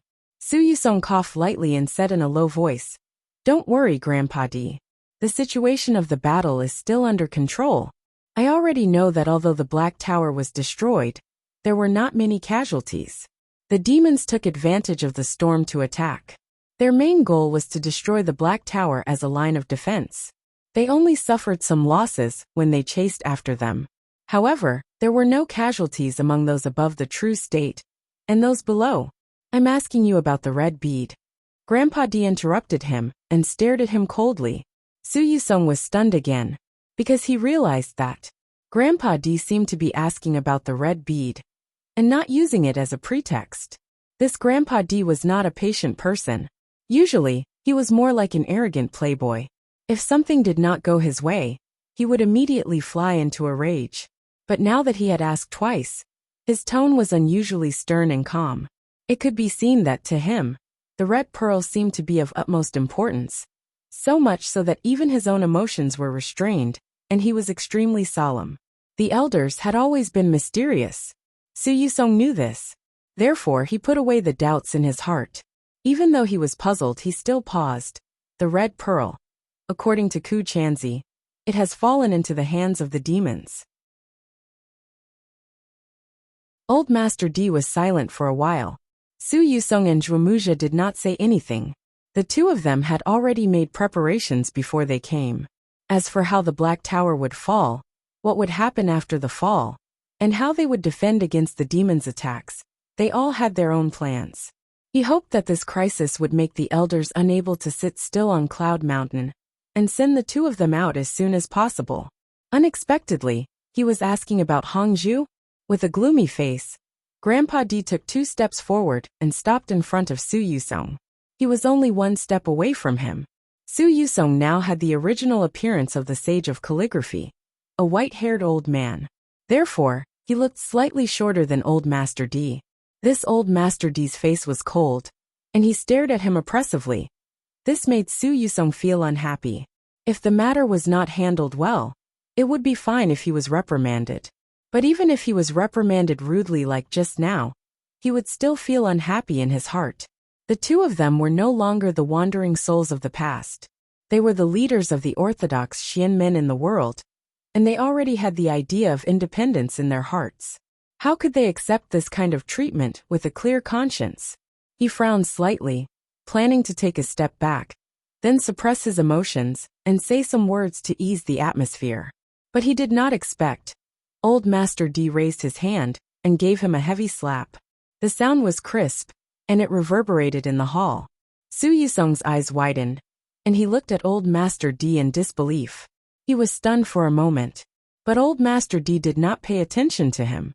Instead, he walked unhurriedly to Zhuomuji's side, and similarly raised his hand, about to give him a slap. Zhuomuji reacted at this moment, and he instinctively wanted to dodge. But the anger that Old Master D had been suppressing since he saw the two of them seemed to finally burst out. He shouted sternly, "How dare you?" At this moment, Su Yusong had already come back to her senses. She grabbed Zhuomuji's hand and pulled her back. At this moment, Old Master D's palm fell on her face again. It also left a bright red palm print. Then he took a step back and glared at the two sages. And Su Yusong also glared at him. He did not hide his anger at all. Even though they were wandering souls, their status now was different from the past. If they could still calmly smile and endure such a great humiliation, then they would have a guilty conscience. But Old Master D did not care about his anger. He glared at the two of them and said word by word, "I will give you 5 days. Take the red bead back for me and put it in my hand. After 5 days, if I don't see the red bead, you too, don't go back to Yunshan." They had only seen Old Master D for a quarter of an hour. But in such a short period of time, Su Yusong and Zhuomuji's emotions had fluctuated greatly, as if a year had passed. They had planned for a long time. Didn't they just want to have Chuyan Mountain? In order to achieve this goal, they did not hesitate to use Yunshan as a bargaining chip. They wanted to release the demons into Tongtian Swamp while the situation was under control, forcing the elders to ask them to solve the problem. But now, after so many calculations, it was only because of a red bead. Old Master D asked them to leave the mountain. The two of them were stunned, but Old Master D did not want to talk to them anymore. He flicked his sleeves and turned around saying, "Go now." Su Yusong and Zhuomuji looked at each other. They saw the palm print on each other's face. But their minds were not on the palm print, but filled with surprise and confusion. So after 2 breaths, they did not say anything more. They were afraid that Old Master D would change his mind. They just said stiffly, "Then let's go." Then they quickly walked out of the room. After a quarter of an hour, the two of them returned to Shaoyan Mountain. They sat facing each other for a long time without saying anything. First, it was because happiness came too suddenly. The thing that was supposed to happen more than 10 days later came ahead of schedule, and they were not ready for some things. Second, it was because they had to find out what was wrong with the red bead. Red bead? Su Yusong frowned. Do you still remember the origin of this thing? There were so many treasures on Yunshan Mountain that even sages could not remember them all. Zhuomuji usually took care of these things. When Su Yusong asked this, she gritted her teeth and took out a jade slip from her sleeves to check it carefully. Then she heard Su Yusong say again, "Now that he mentioned it, I remember." When he spoke, he was also gritting his teeth. It was obvious that his anger had not dissipated. At that time, we talked about this plan in front of them to make the demons and demons of the Xianmen suffer. They didn't ask too many details and agreed. But after that, it was also the barbarian who called me alone and asked me about the important points. I did not think too much at that time. I only mentioned building a defense line at the exit of Yeshong Plain. He did not mention it and asked me some other things. At that time, I was slightly puzzled. Why did he suddenly care about these things? After talking in circles for a long time, he changed the topic and told me that the entrance of Yeshong Plain was flat, and there were many demons, so a powerful killing tool was needed to defend it. He also said that he once saw a red bead in Xianmen. It was the most suitable for this kind of situation. At that time, I did not think too much. Su Yusong frowned and twisted his beard. I just thought that he said it on a whim.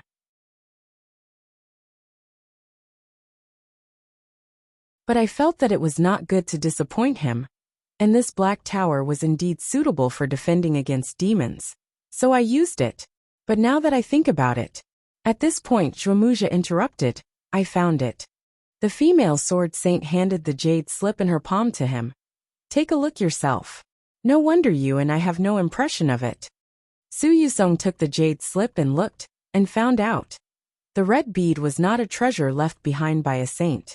Instead, it was discovered by the elders more than 1,000 years ago. Actually, it was not the elders, but Grandpa D.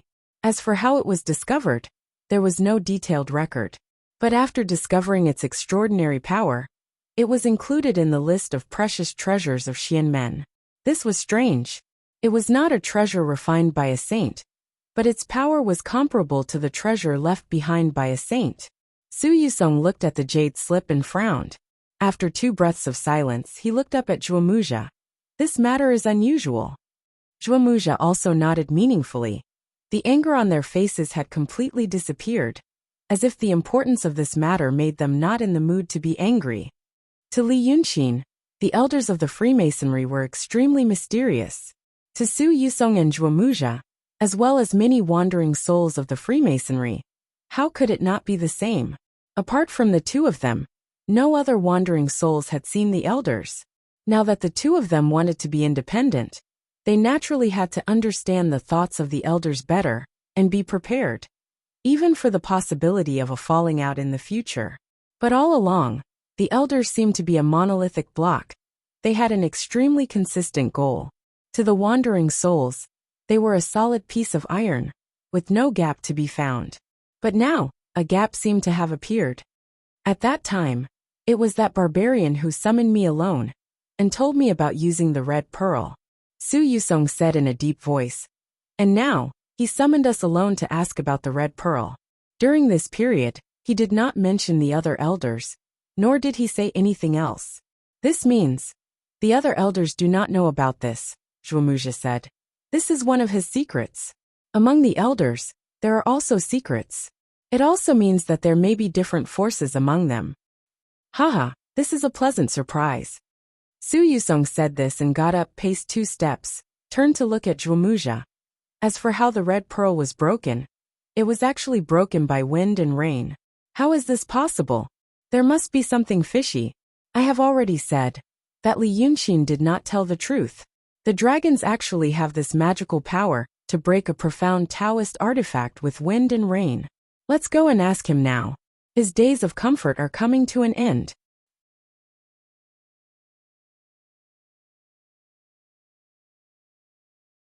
Chapter 479. At this moment, 2 people were talking about Li Yunqin, not on Cloud Mountain, but on the Black Tower.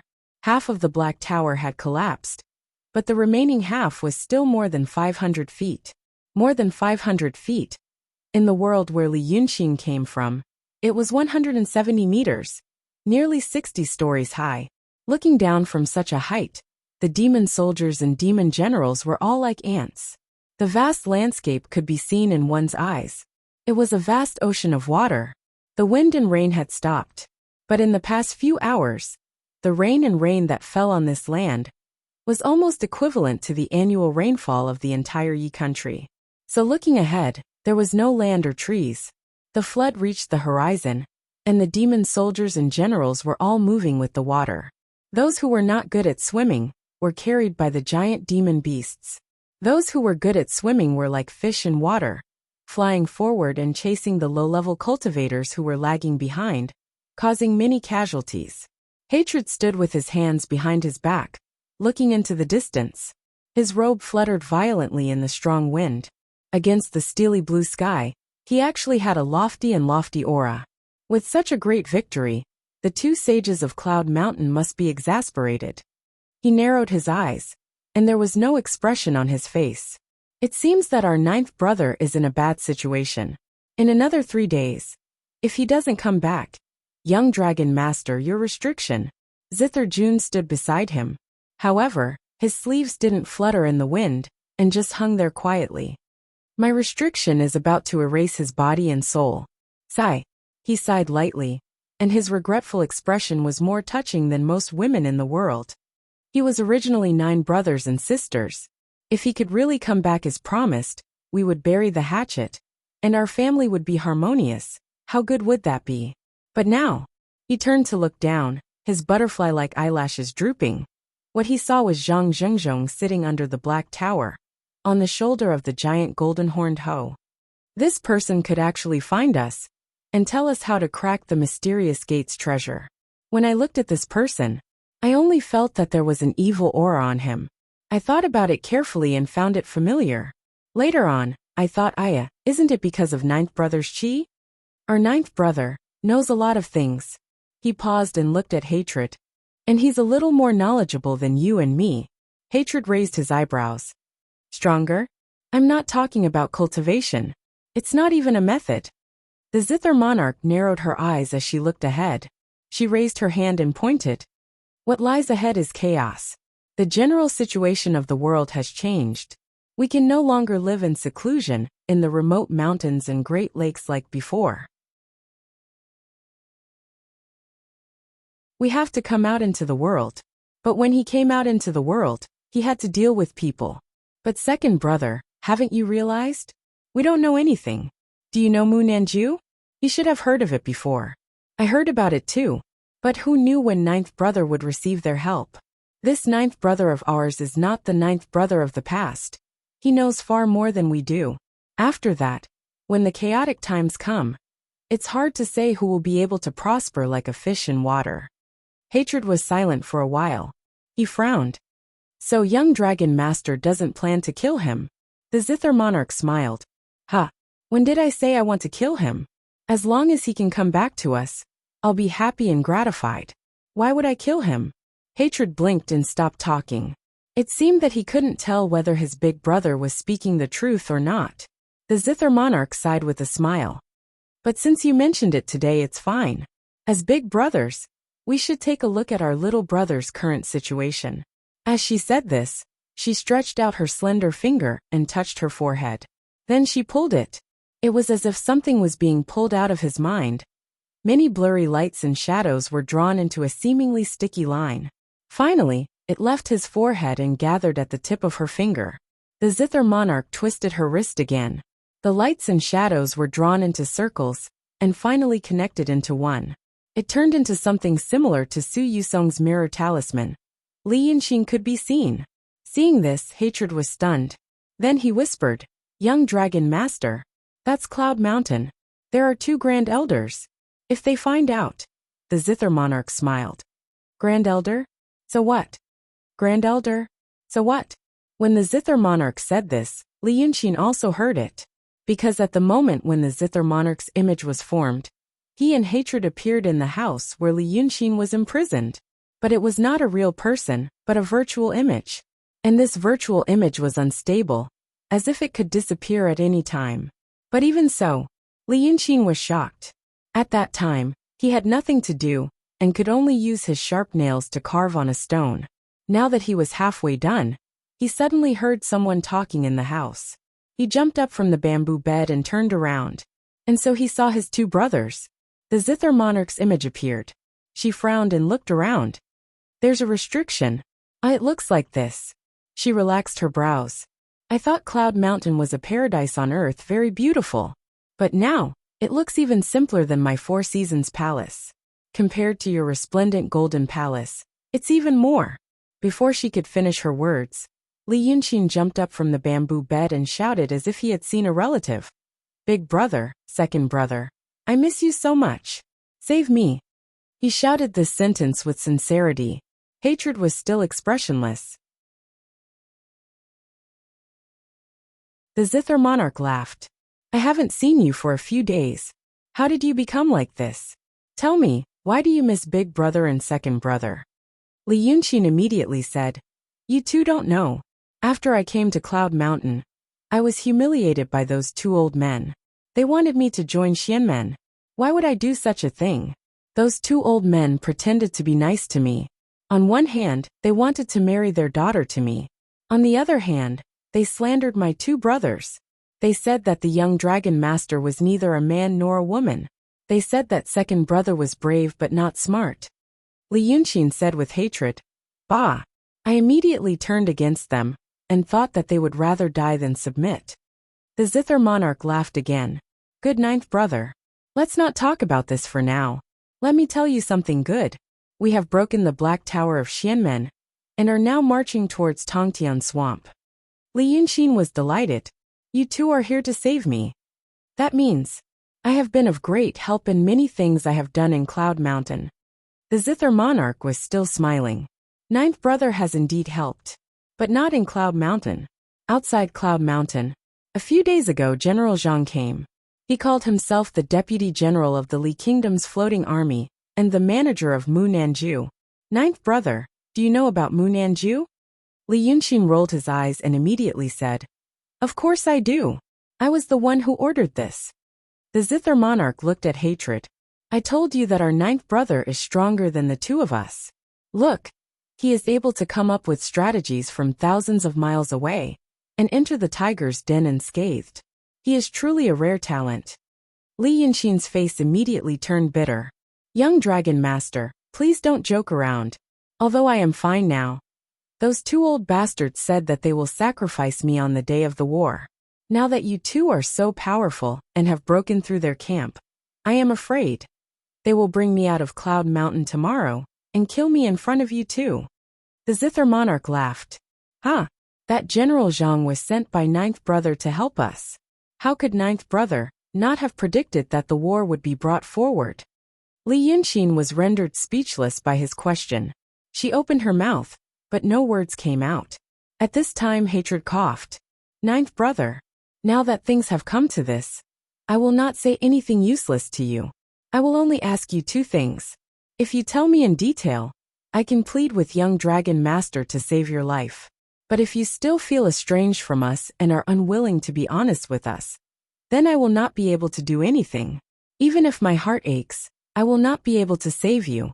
Li Yunqin immediately nodded, as if he had found a life-saving straw.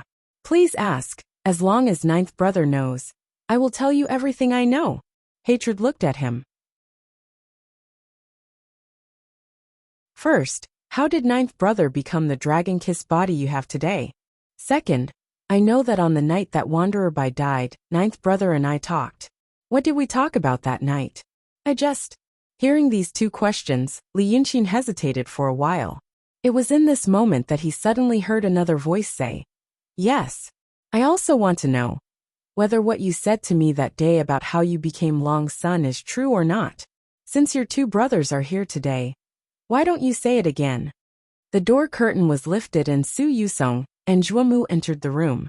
The atmosphere suddenly became extremely strange. The demons and the profound sect were fighting.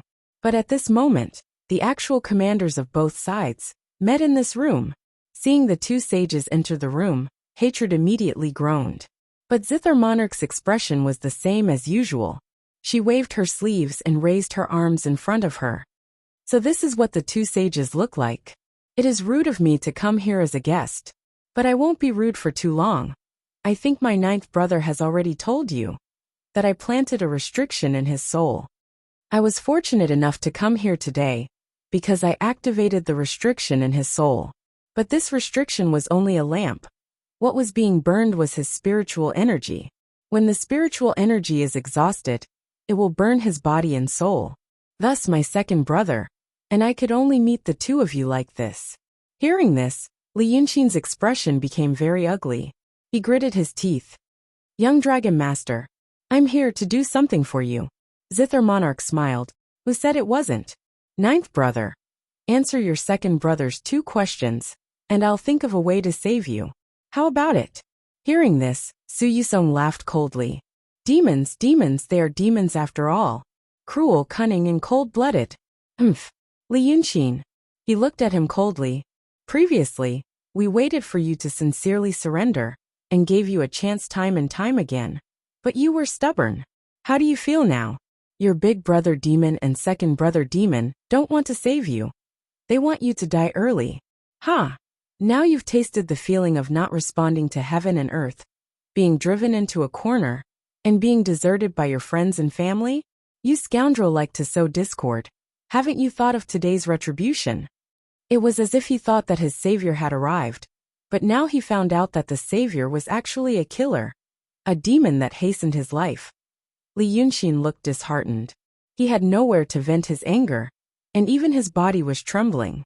But in reality, just as the Zither monarch had said, his spiritual energy was being rapidly consumed by the techniques of the peak profound realm demon. In just a short while he lost his strength and staggered 2 steps back, falling onto the bamboo couch.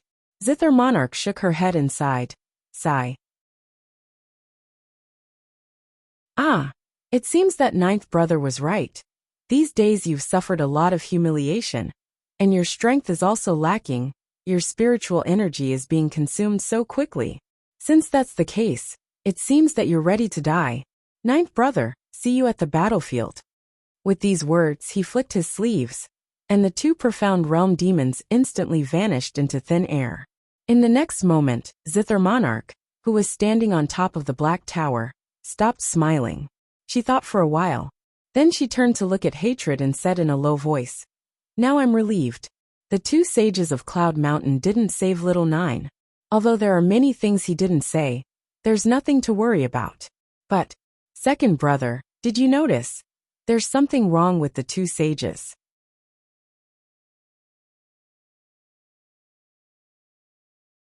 Chapter 480. Almost at the same time, Su Yusong turned to Zhuomuja and said, "Long De and Long Air have probably sensed that something is wrong with us." It was actually a very simple reason.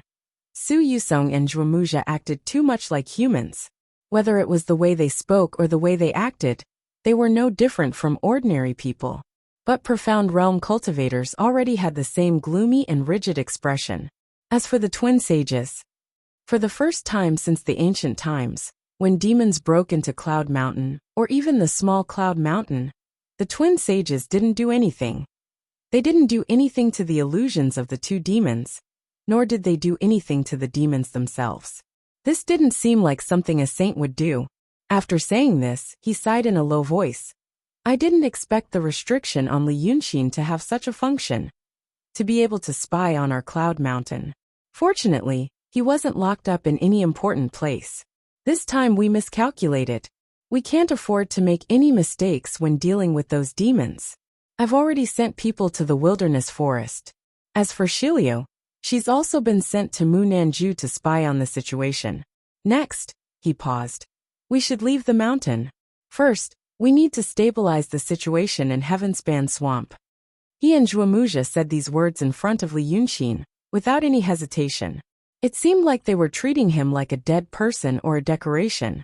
Zhuomuja glanced at him. Earlier, I said I would spare his life. Li Yunxin suddenly raised his head. Su Yusong frowned. AI. This matter is also one of the few things that change again and again between you and me. Before I wanted to spare his life. Because of Munanju. Who would have thought things would change so quickly? And now we know that Long Da's restriction is burning him. That Long Da is a peak profound realm demon, and he was born with strange abilities. Right now, it's hard for us to deal with this restriction. Since that's the case, let's stick to our previous arrangement. Take him to the front of the formation as a sacrifice. But now, let Munanju's people see that Li Yunxin didn't die in our hands, but in the hands of the demons.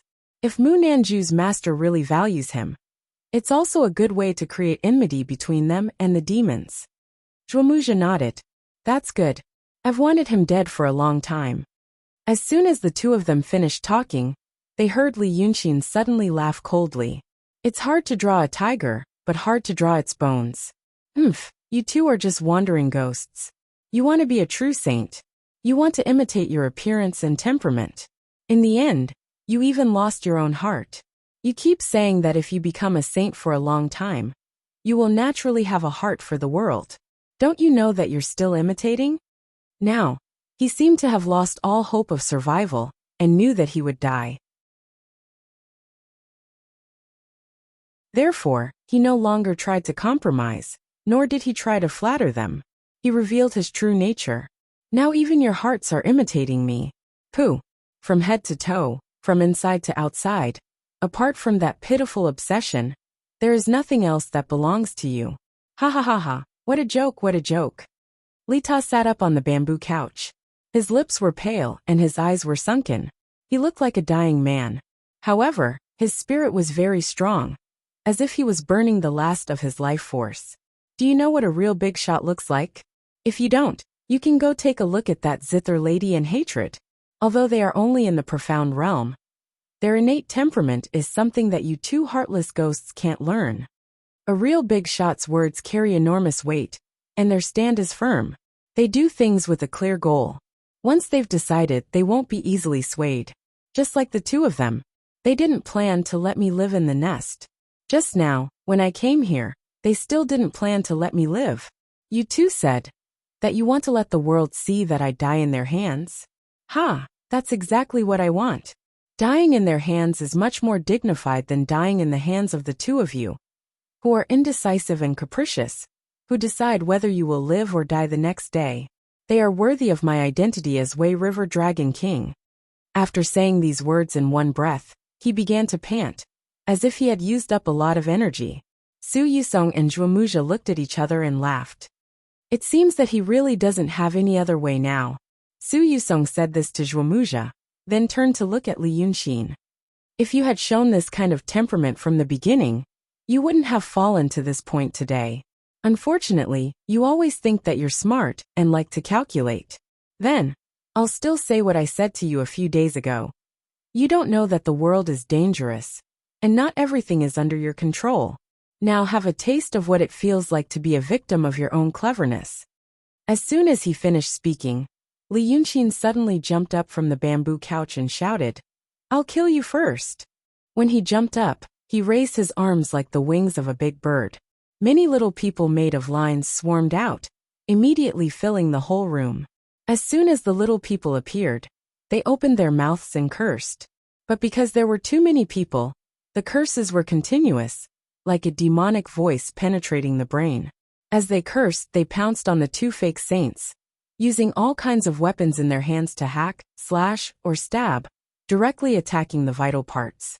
But Su Yusong didn't panic, and even had the leisure to turn to Zhuomuja and say with a smile, "Look, he really left something behind." Then he shouted, "Suppress." The many curses immediately turned into a curling buzz.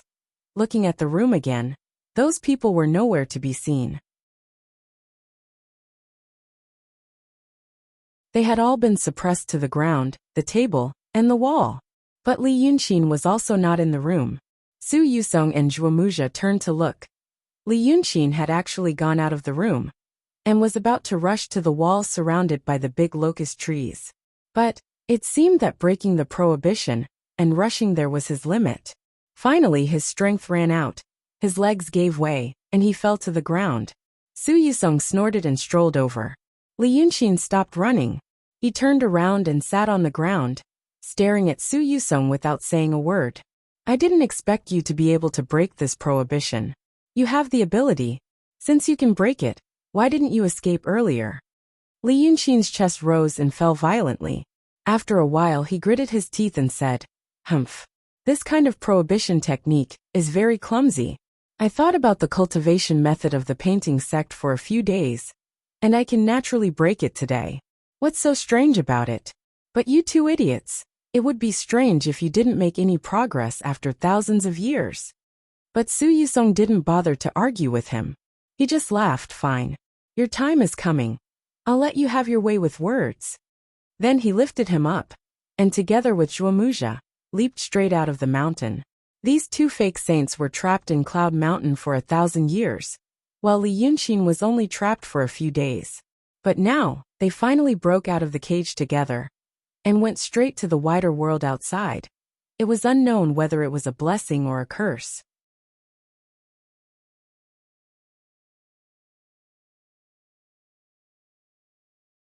Chapter 481.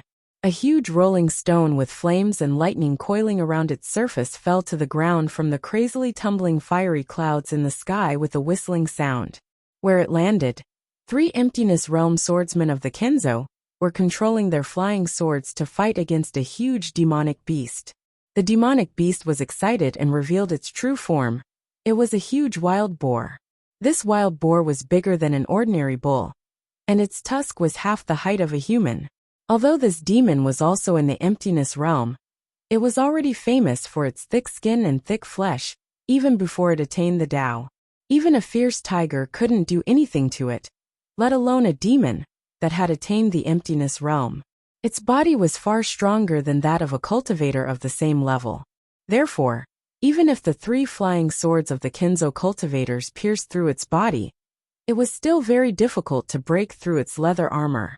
Under normal circumstances, the Emptiness Realm sword cultivators were not afraid of the Emptiness Realm demons and devils.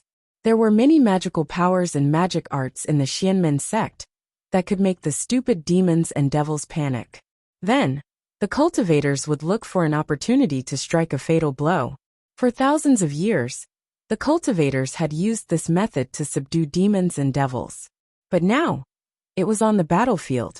It was true that the low-level cultivators wanted to use their divine abilities and Dharma spells, but how could the demons who outnumbered them give them time and space?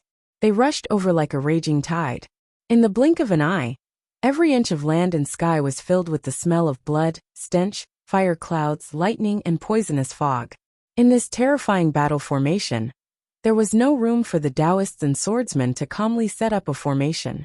They had retreated in a hurry, and the larger and wider formation had not been formed yet. As for the small formation, in this battlefield filled with resentment and spiritual power, even a true realm cultivator would find it difficult to set up a stable formation in an instant. Not to mention, the low-level cultivators in the blessed paradises had to be careful with their spells. Before the eye of the formation was formed, the crazily surging spiritual power would have already backfired on the caster. Needless to say, once these demonic beasts got excited, they did not care about life and death. They only rushed forward with bloodshot eyes. They did not care about how many wounds they received, or how far they went into the enemy's formation. Therefore, when the stones fell, the demonic beasts did not notice. Although the 3 sword cultivators saw it, they could not get away from the pig demon. They did not even have time to dodge. The place where the 3 humans and 1 demon fought immediately turned into a 10 feet deep pit. The Emptiness Realm sword cultivator was immediately crushed into meat paste, and the demon pig was blasted into the pit. His real body looked huge, but the rolling stone was even bigger. Compared to the rolling stone, he was just a peanut beside a wine cup. This was only the first time it bounced on the ground. It immediately jumped out of the pit, rumbling as it continued to roll forward. Everywhere they went, fiend demons and cultivators were turned into minced meat. It was as if a stone was crushing a colony of ants, plowing a path of blood. However, there wasn't just one such rolling stone, but thousands of them. For a moment, the area where the 2 armies met was badly mangled. They advanced another 1,000 feet into the cultivator formation, until this rolling stone, which was even bigger than a palace in the mortal world, was suddenly hit by a person's fist, stopped, and held up with both hands. That fist was half the size of this rolling stone, and that person was a golden-armored deity who was dozens of feet tall. Ordinary cultivators were only the size of cats and dogs by his feet. This rolling stone was only a slightly bigger stone in his arms. This was not anything else, but a Daotong cultivator who specialized in the giant spirit magic.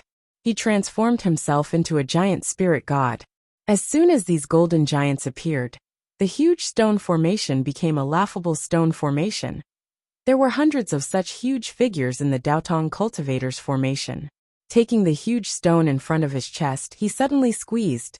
The huge stone, that was surrounded by fire and lightning, immediately let out an earth-shattering scream. It was not a stone, but a huge armadillo. Unfortunately, these huge armadillos had fallen into the hands of an even bigger deity. With just a punch and a squeeze, they were already dead.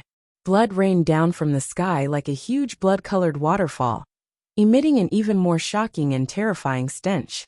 Then, the mighty miracle god strode forward and collided with the equally huge and terrifying demonic beast that had revealed its true form. In between the legs of the mighty miracle god and the demonic beast, there were also countless small demonic beasts and cultivators fighting each other. But after the giant spirit god, whose face was so huge that one couldn't even see it, fought with the demon beast for a while, he immediately jumped up and dodged to the side. Because the sole of his foot stepped over.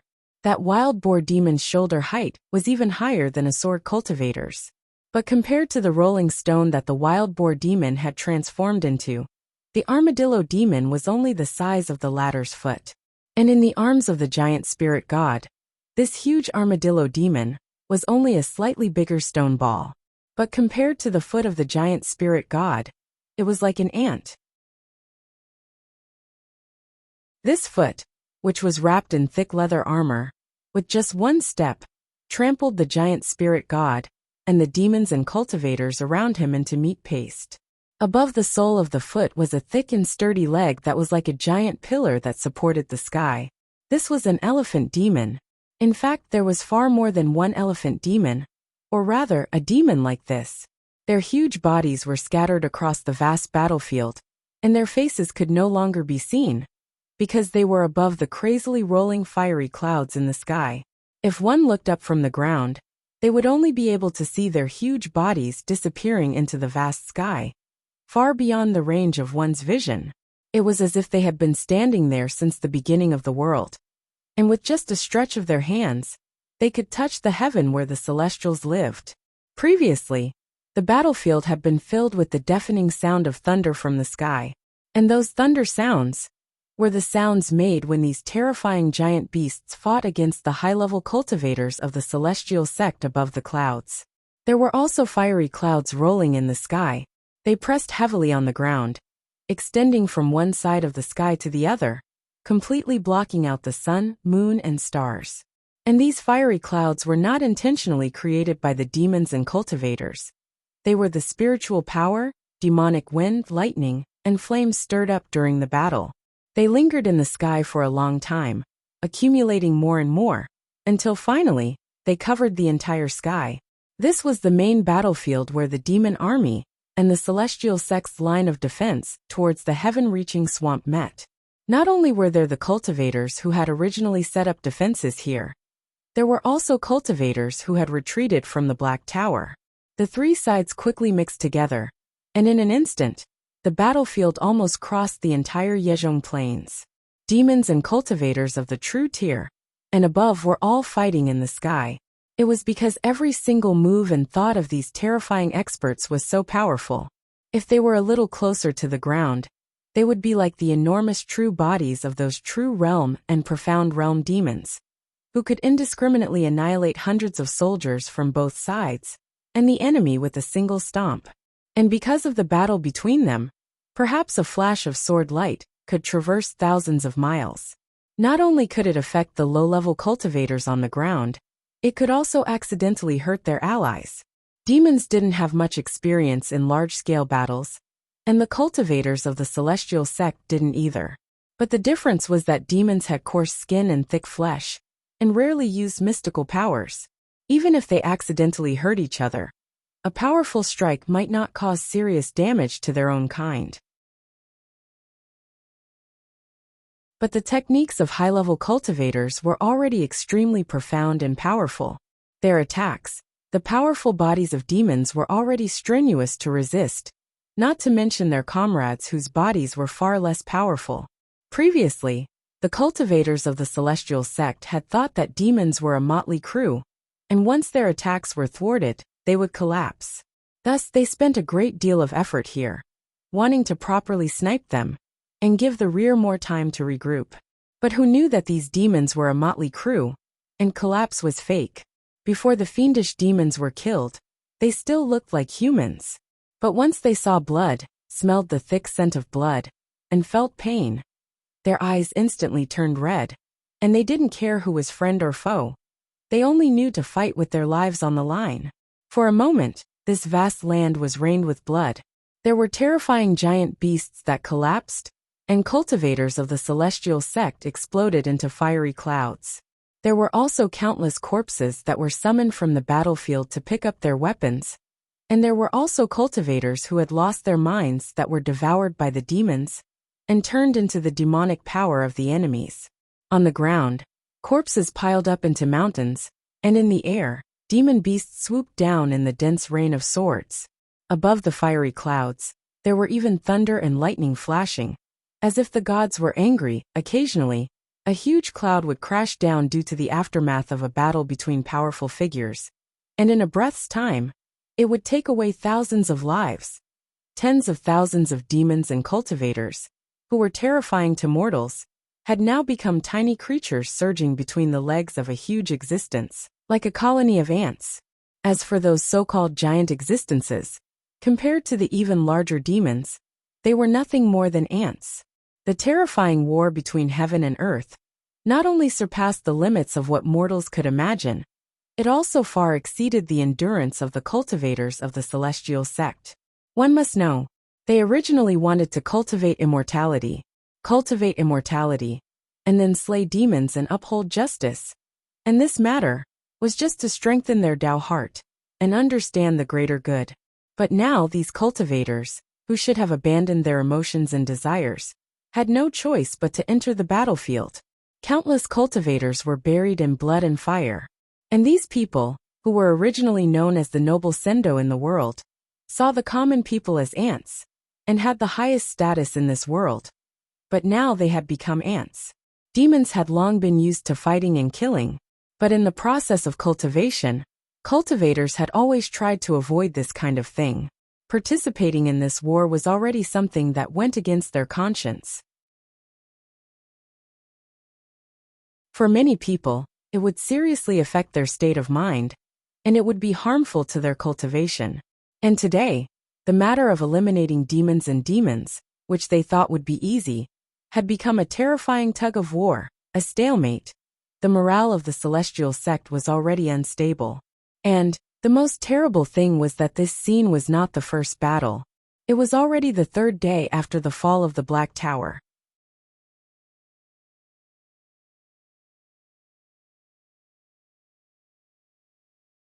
Chapter 482. In fact, such a fierce battle was only one of the several small-scale battles between the demons and the defenders of the Gate of Wonders in the past 3 days. The fierce battle lasted for 2 hours. Just like the previous few times, the cultivators of the Gate of Wonders gradually fell into a disadvantageous position. In fact, it shouldn't have been like this. When they decided to guard the Gate of Wonders and fight against the demons, everyone thought that this would be an extremely easy hunting operation. There were even more low-level cultivators who were indignant and excited. Most of these cultivators didn't give up too much lust, and some even regarded it as their duty to kill the demons and protect the Tao. However, when they traveled in the world, they were told that they could kill evil little demons if they met them. If they didn't do evil, they should just ignore them. As for the big demons, once they met them, no matter what they were doing, they shouldn't attack them easily. They should just observe them carefully, and then report to their masters. But in fact, almost all low-level cultivators who traveled in the world had encountered this kind of situation. Big demons ate humans and harmed people in the world. They couldn't fight against them, and they didn't want to enjoy the offerings of the human world for nothing. Therefore, they reported to their masters. However, after waiting for a long time, or even so long that the children of the victims had all become old people, their masters still didn't respond. At this time, if those low-level cultivators didn't die in the training, and didn't grow old because they didn't achieve their Tao, and instead became more powerful, they would know. In fact, there wouldn't be any result. Big demons eating people was a disaster for people in a certain place. But for the whole world, it was nothing. Those brutal demons were already forced by the Gate of Wonders, and didn't dare to gather followers, nor did they dare to show up in public. If even eating people occasionally was forbidden, the whole Midland would immediately be ignited by the fire of war. But at this time, these more powerful cultivators had also abandoned more lust, and wouldn't be angry about this kind of thing anymore. And the passion, anger, and the dream of changing the world when they were young and inexperienced had already become the rising smoke in the incense burner, slowly fading in the peaceful air of Cloud Mountain. Although they were old, there were still young people who didn't know much about the world. As a result, when this battle was finally about to begin, countless young low-level cultivators were filled with passion. They believed that the day to sweep away all the evil in the world had finally arrived. But these young cultivators, most of whom were much older than Li Yunxin, could not see or influence the decisions of the higher-ups. In their eyes, they could only see that the situation between the celestial sect of wonders and the demons was getting more and more tense. In the darkness of the night, they could also see that the star representing the Cloud Mountain was getting more and more resplendent. Even though they knew that a great battle was coming, they believed that the 36 paradises and 72 factions, faction masters and faction leaders were already prepared for it. He also believed that the two sages on the Cloud Mountain, who had unparalleled cultivation bases in the world, would devise a strategy and decide the outcome of the battle from 1,000 miles away. These, the hot-blooded people, simply believed that the current celestial sect of wonders was still the celestial sect of wonders that had protected the world for 50,000 years. They wanted to use their bodies and souls to maintain the righteousness and responsibility in their hearts. But he didn't know that the more brilliant cultivators didn't care about such things. As for the top cultivators, even the two sages, they were no longer the benevolent, wise, and boundless magical powers they had imagined. Li Yunxin had once offered a plan to the Zither Lord in hatred, to have the emperors of the secular world die and become ghost emperors in order to control the high-level cultivators of the celestial sect of wonders. The two-dragon son had accepted his plan and put it into practice a few days ago. Thus, the Qing Emperor and the Yi Emperor had truly become ghost emperors. The secular dynasties and the celestial sect of wonders were divided.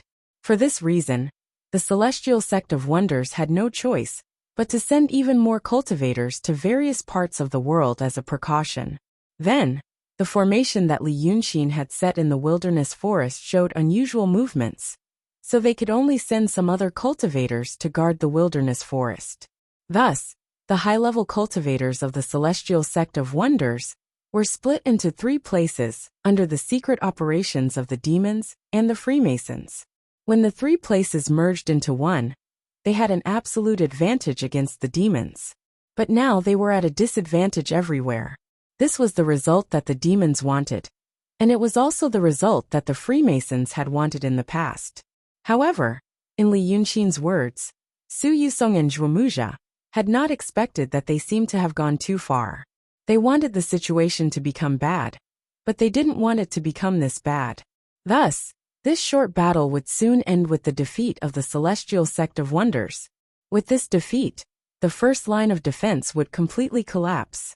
The defeated army would have to retreat to the second line of defense. However, the difference between the battles of the secular armies was that because of their boundless strength and tyrannical bodies, the pace of the battle between the demons and the cultivators was faster.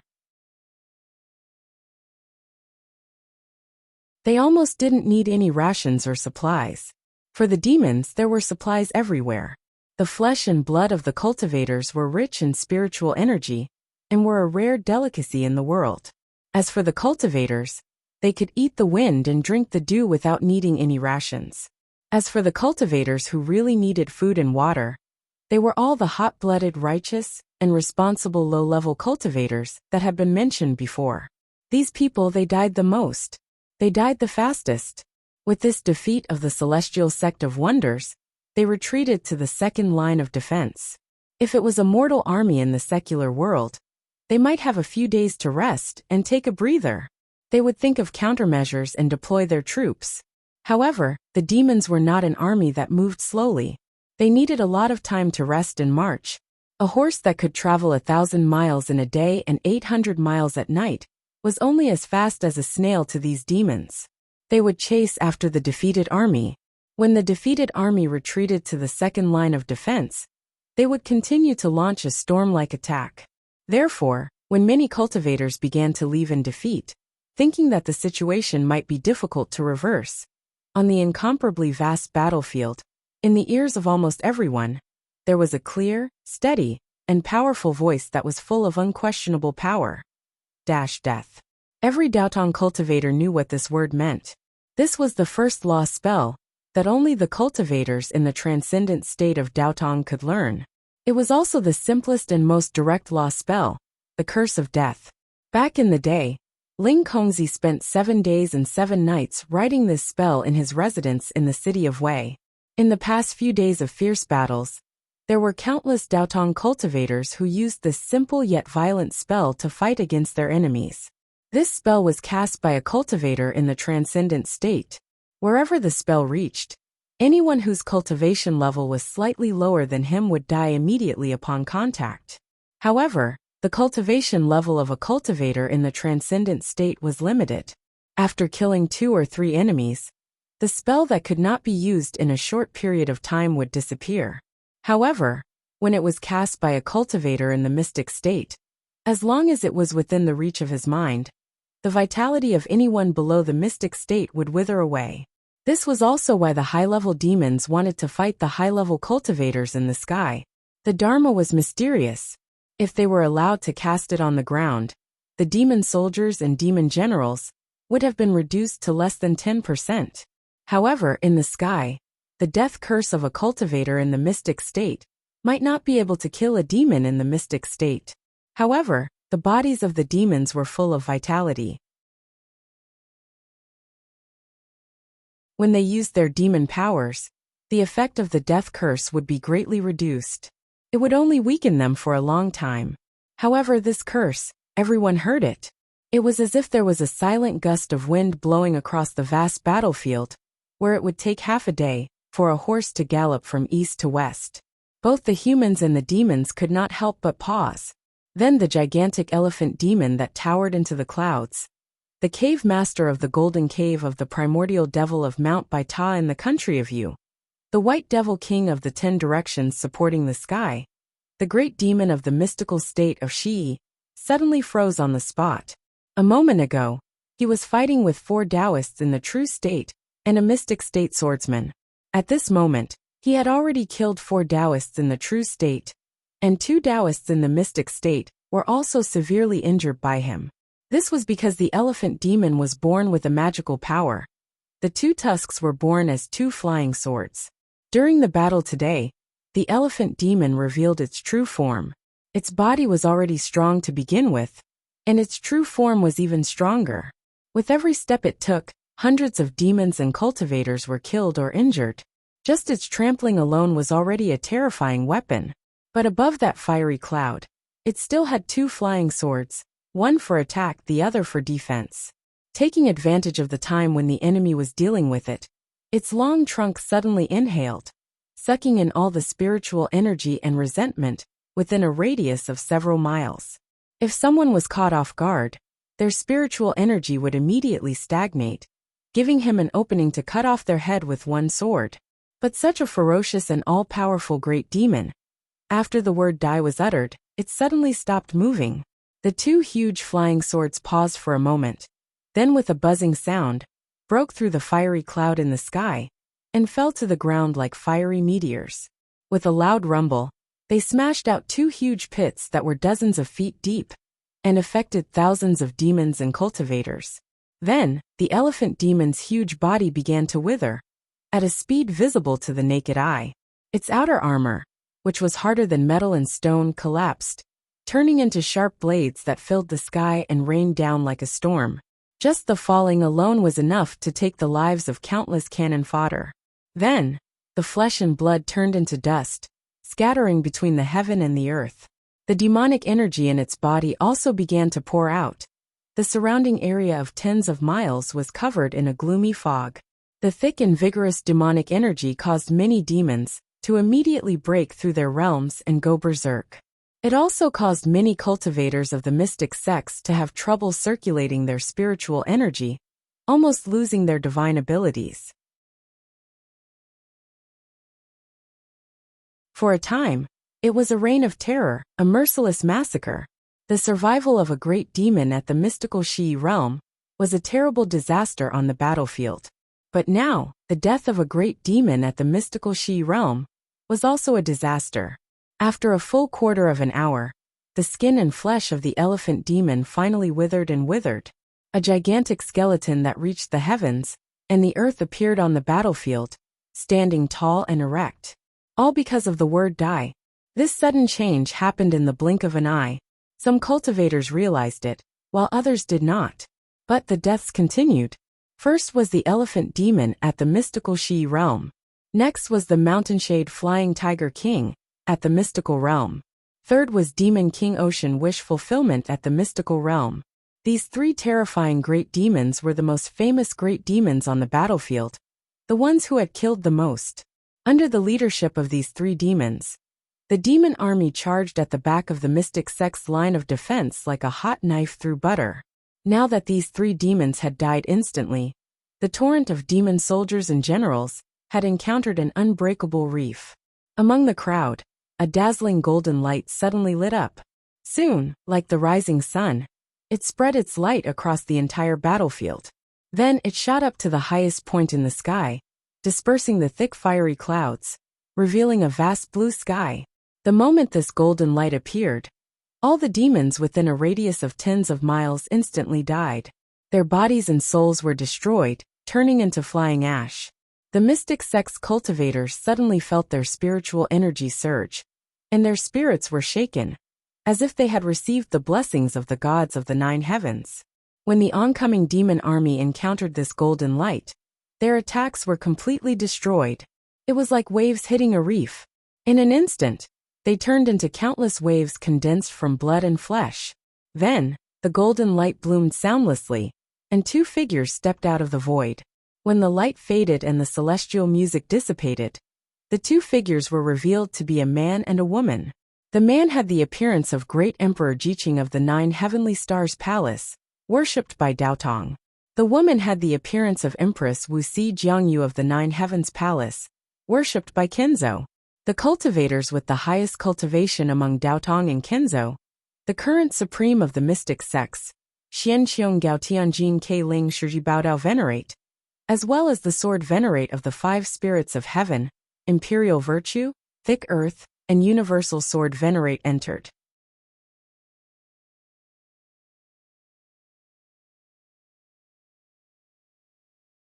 Chapter 483. For a moment, the morale of the Celestial Gate was greatly boosted. In the Celestial Gate, no one had seen the Grand Supreme Sage make a move. The 2 sages had come out of the mountain to encircle the Art Saint 1,000 years ago. However, very few people knew about this matter, and even fewer people had seen it. Therefore, many people had such a guess in their hearts. If the sages attacked with all their strength, how powerful would they be? At this moment, it seemed that they had finally seen it. The 3 profound realm great demons had relied on their thick skin and natural supernatural powers. Now that there were more great demons in the field than in the Celestial Gate, they were almost invincible and had few opponents. Even the cultivators who had methods and supernatural powers above them could not do anything to them because of the situation on the battlefield and the environment of the enemy. However, the sage who had transformed into the appearance of great Emperor Jiqing had entered the field and killed the 3 demons in a breath with just a basic curse of death. How terrifying is this power? The momentum of the demon army was taken away, and their offensive immediately slowed down. However, since the 3 demons were dead, the souls of the profound realm were not that difficult to destroy. When a cultivator died, their souls would be stunned when they left their bodies. The demons were no exception. The bodies of the 3 demons were destroyed instantly, and their remnant souls came out. They stopped in the air in a daze, as if they did not understand why they were here. Seeing this scene, the cultivators in the sky naturally wanted to destroy the souls. Now that Black Bai Yanjun had retreated from the world, it was still troublesome to only destroy his body and leave his remnant soul. If someone protected him, the remnant soul might be able to cultivate into a ghost cultivator again. However, there were more than 3 true realm and profound realm cultivators in the demon formation. Seeing that the 3 demon kings had fallen, they immediately swarmed over to protect them. The celestial gate cultivators wanted to chase, but they were soon blocked by more huge figures. Those 3 were not the only ones who had revealed their true bodies, but they were especially huge and fierce. The other demons had revealed their true bodies, and they still looked like they could penetrate the sky and the earth, almost blocking out the sunlight again. The previous battle was fierce and fierce. Now that the sages of the Celestial Gate had entered the field, the demons planned to retreat first, and then come up with a long-term plan. Although the fiendish demons would go berserk when they fought, they would not become true lunatics in the end. Now that he had seen the Grand Supreme Sage, if nothing went wrong, he would only be sending himself to his death. How could he be a moth flying into a flame? However, the battlefront was so long that even if the 2 armies wanted to split up, they would not be able to do so in a short period of time. The demons slowly retreated, but the cultivators of the Celestial Sect of Wonders did not dare to chase after them. In the previous 3 days of fighting, many people were already scared of these demons. At this moment, he hoped that the 2 sages could turn the tide and kill all these demons once and for all. As for whether or not the Grand Supreme Sage had such a great divine ability, no one knew. However, the result of killing 3 monster kings with a single law curse was right before their eyes. Who would dare to doubt it? Su Yusong and Zhuomuja were currently standing in the void in front of the Celestial Gate army. The ground beneath him was a sea of crimson red, filled with the bones and blood of demons. Many cultivators gathered around them. However, fearing the might of the sages, they did not dare to get too close. They only stood 20 feet away from the 2 of them to protect them, like stars surrounding the moon.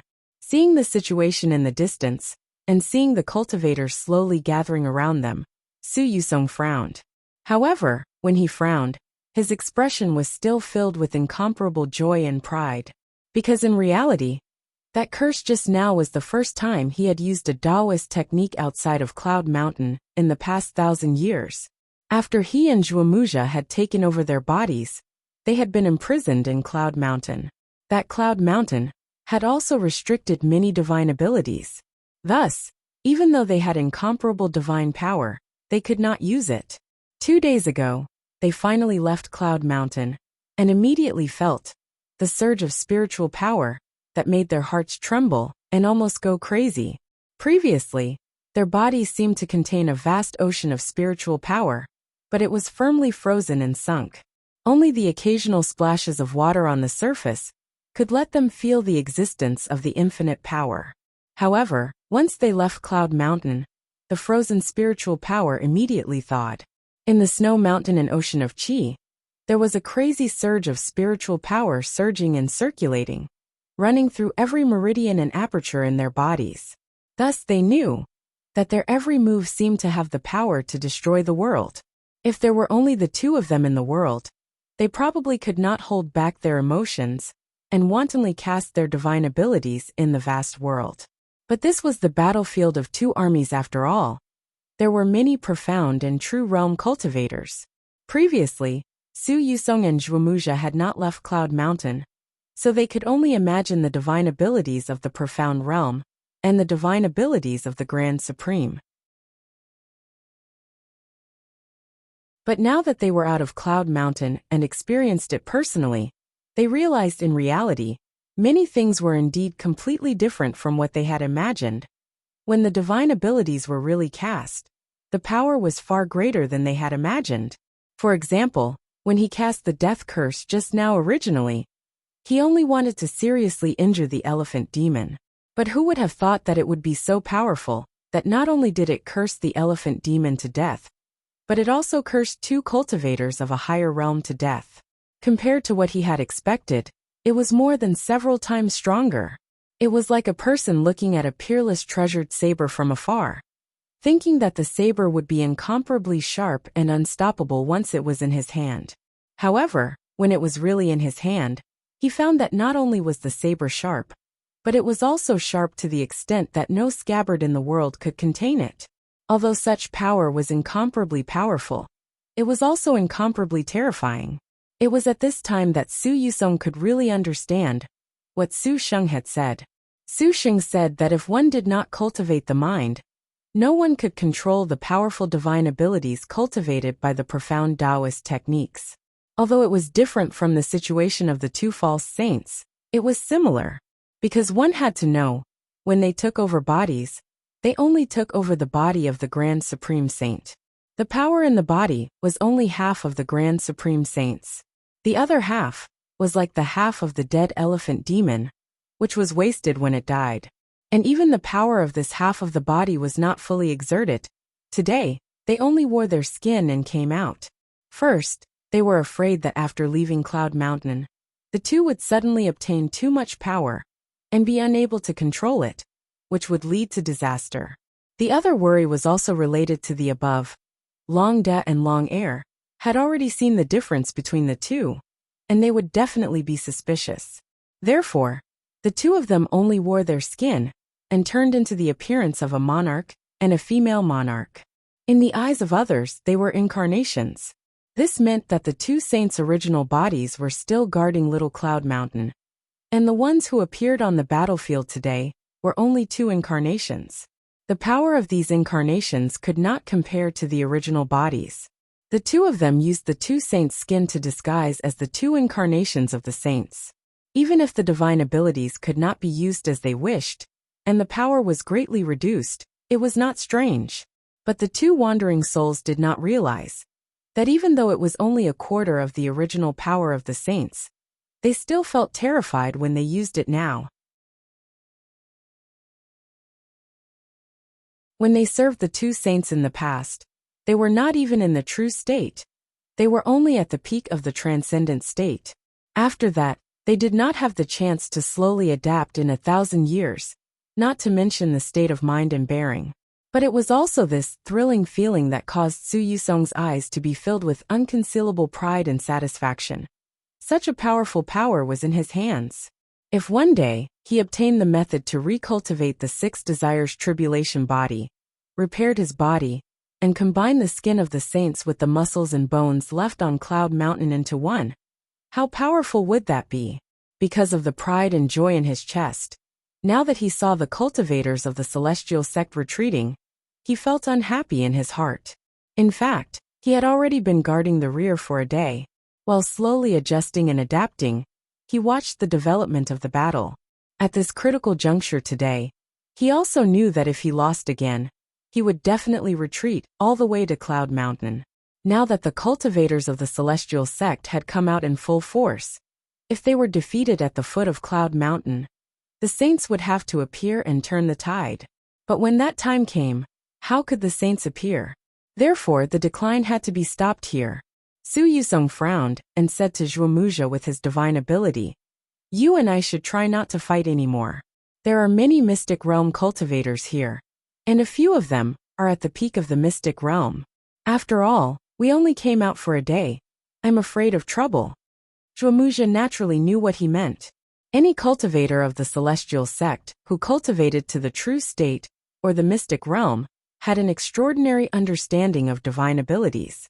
Now that the two of them had only come out for a day, they still could not master all the divine abilities of spiritual power. The more power they showed, the easier it was to be noticed. After all, the peak of the mystic realm was only one step away from the Grand Supreme Realm. Although this step was as difficult as ascending to heaven, the two of them had not taken it. In terms of understanding of Tao, they might not be as good as a cultivator of the true state. So Zhuomuja snorted, "Fine. But I still have to take a look first. How is the divine ability of the Sword Saint? It will also boost the morale of the people and destroy the prestige of the demons." As she said this, her gaze fell on the ground. There were many cultivators on the ground who had not reached the transcendent state. These cultivators had the most casualties, but they were also the most spirited. Now that they saw the saints enter, their spirits were much higher than the cultivators with higher cultivation levels. They regarded the two saints as gods. Now that they were bathed in the spiritual power of the two saints, they felt comfortable all over, and were seriously adjusting their breathing in order to counterattack the demons. Zhuomu's gaze swept across these people for a while. Suddenly, he raised his hand and said, "The three of you, which sect are you from?" When the saint spoke, her voice was clear and ethereal. Almost half of the battlefield could hear her. There were originally nearly 1,000 cultivators on the ground, but now that she pointed at three of them, the three of them immediately raised their heads. It was as if they could sense it and knew that she was talking about them. And these three people were not eye-catching among the many cultivators. They could even be said to be in a sorry state. They were 2 men and 1 woman, 2 young and 1 old. You're tuning in to the Li Mei's Wuxia Whispers YouTube channel. We're so grateful for your support. And don't forget to subscribe to join us on this incredible journey through captivating stories. Your generosity through donations truly makes a world of difference, as it's the primary source of revenue that allows me to expand and enhance this channel for you. Thank you from the bottom of my heart for being a part of this adventure.